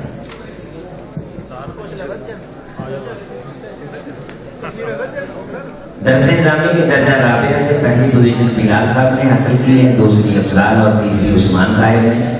درجہ خامسہ سے پہلی پوزیشن عبید صاحب نے، دوسری عامر سعید اور تیسری طلعت حسین نے۔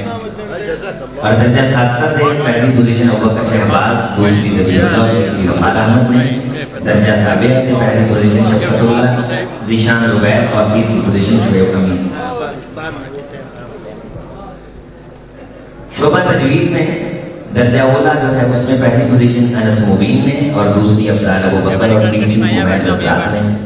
اور درجہ ثانیہ سے پہلی پوزیشن محمد خبیر اور دوسری حارث محمد رشید اور تیسری ابو سفیان اور عباس ہے۔ بارک اللہ فیکم۔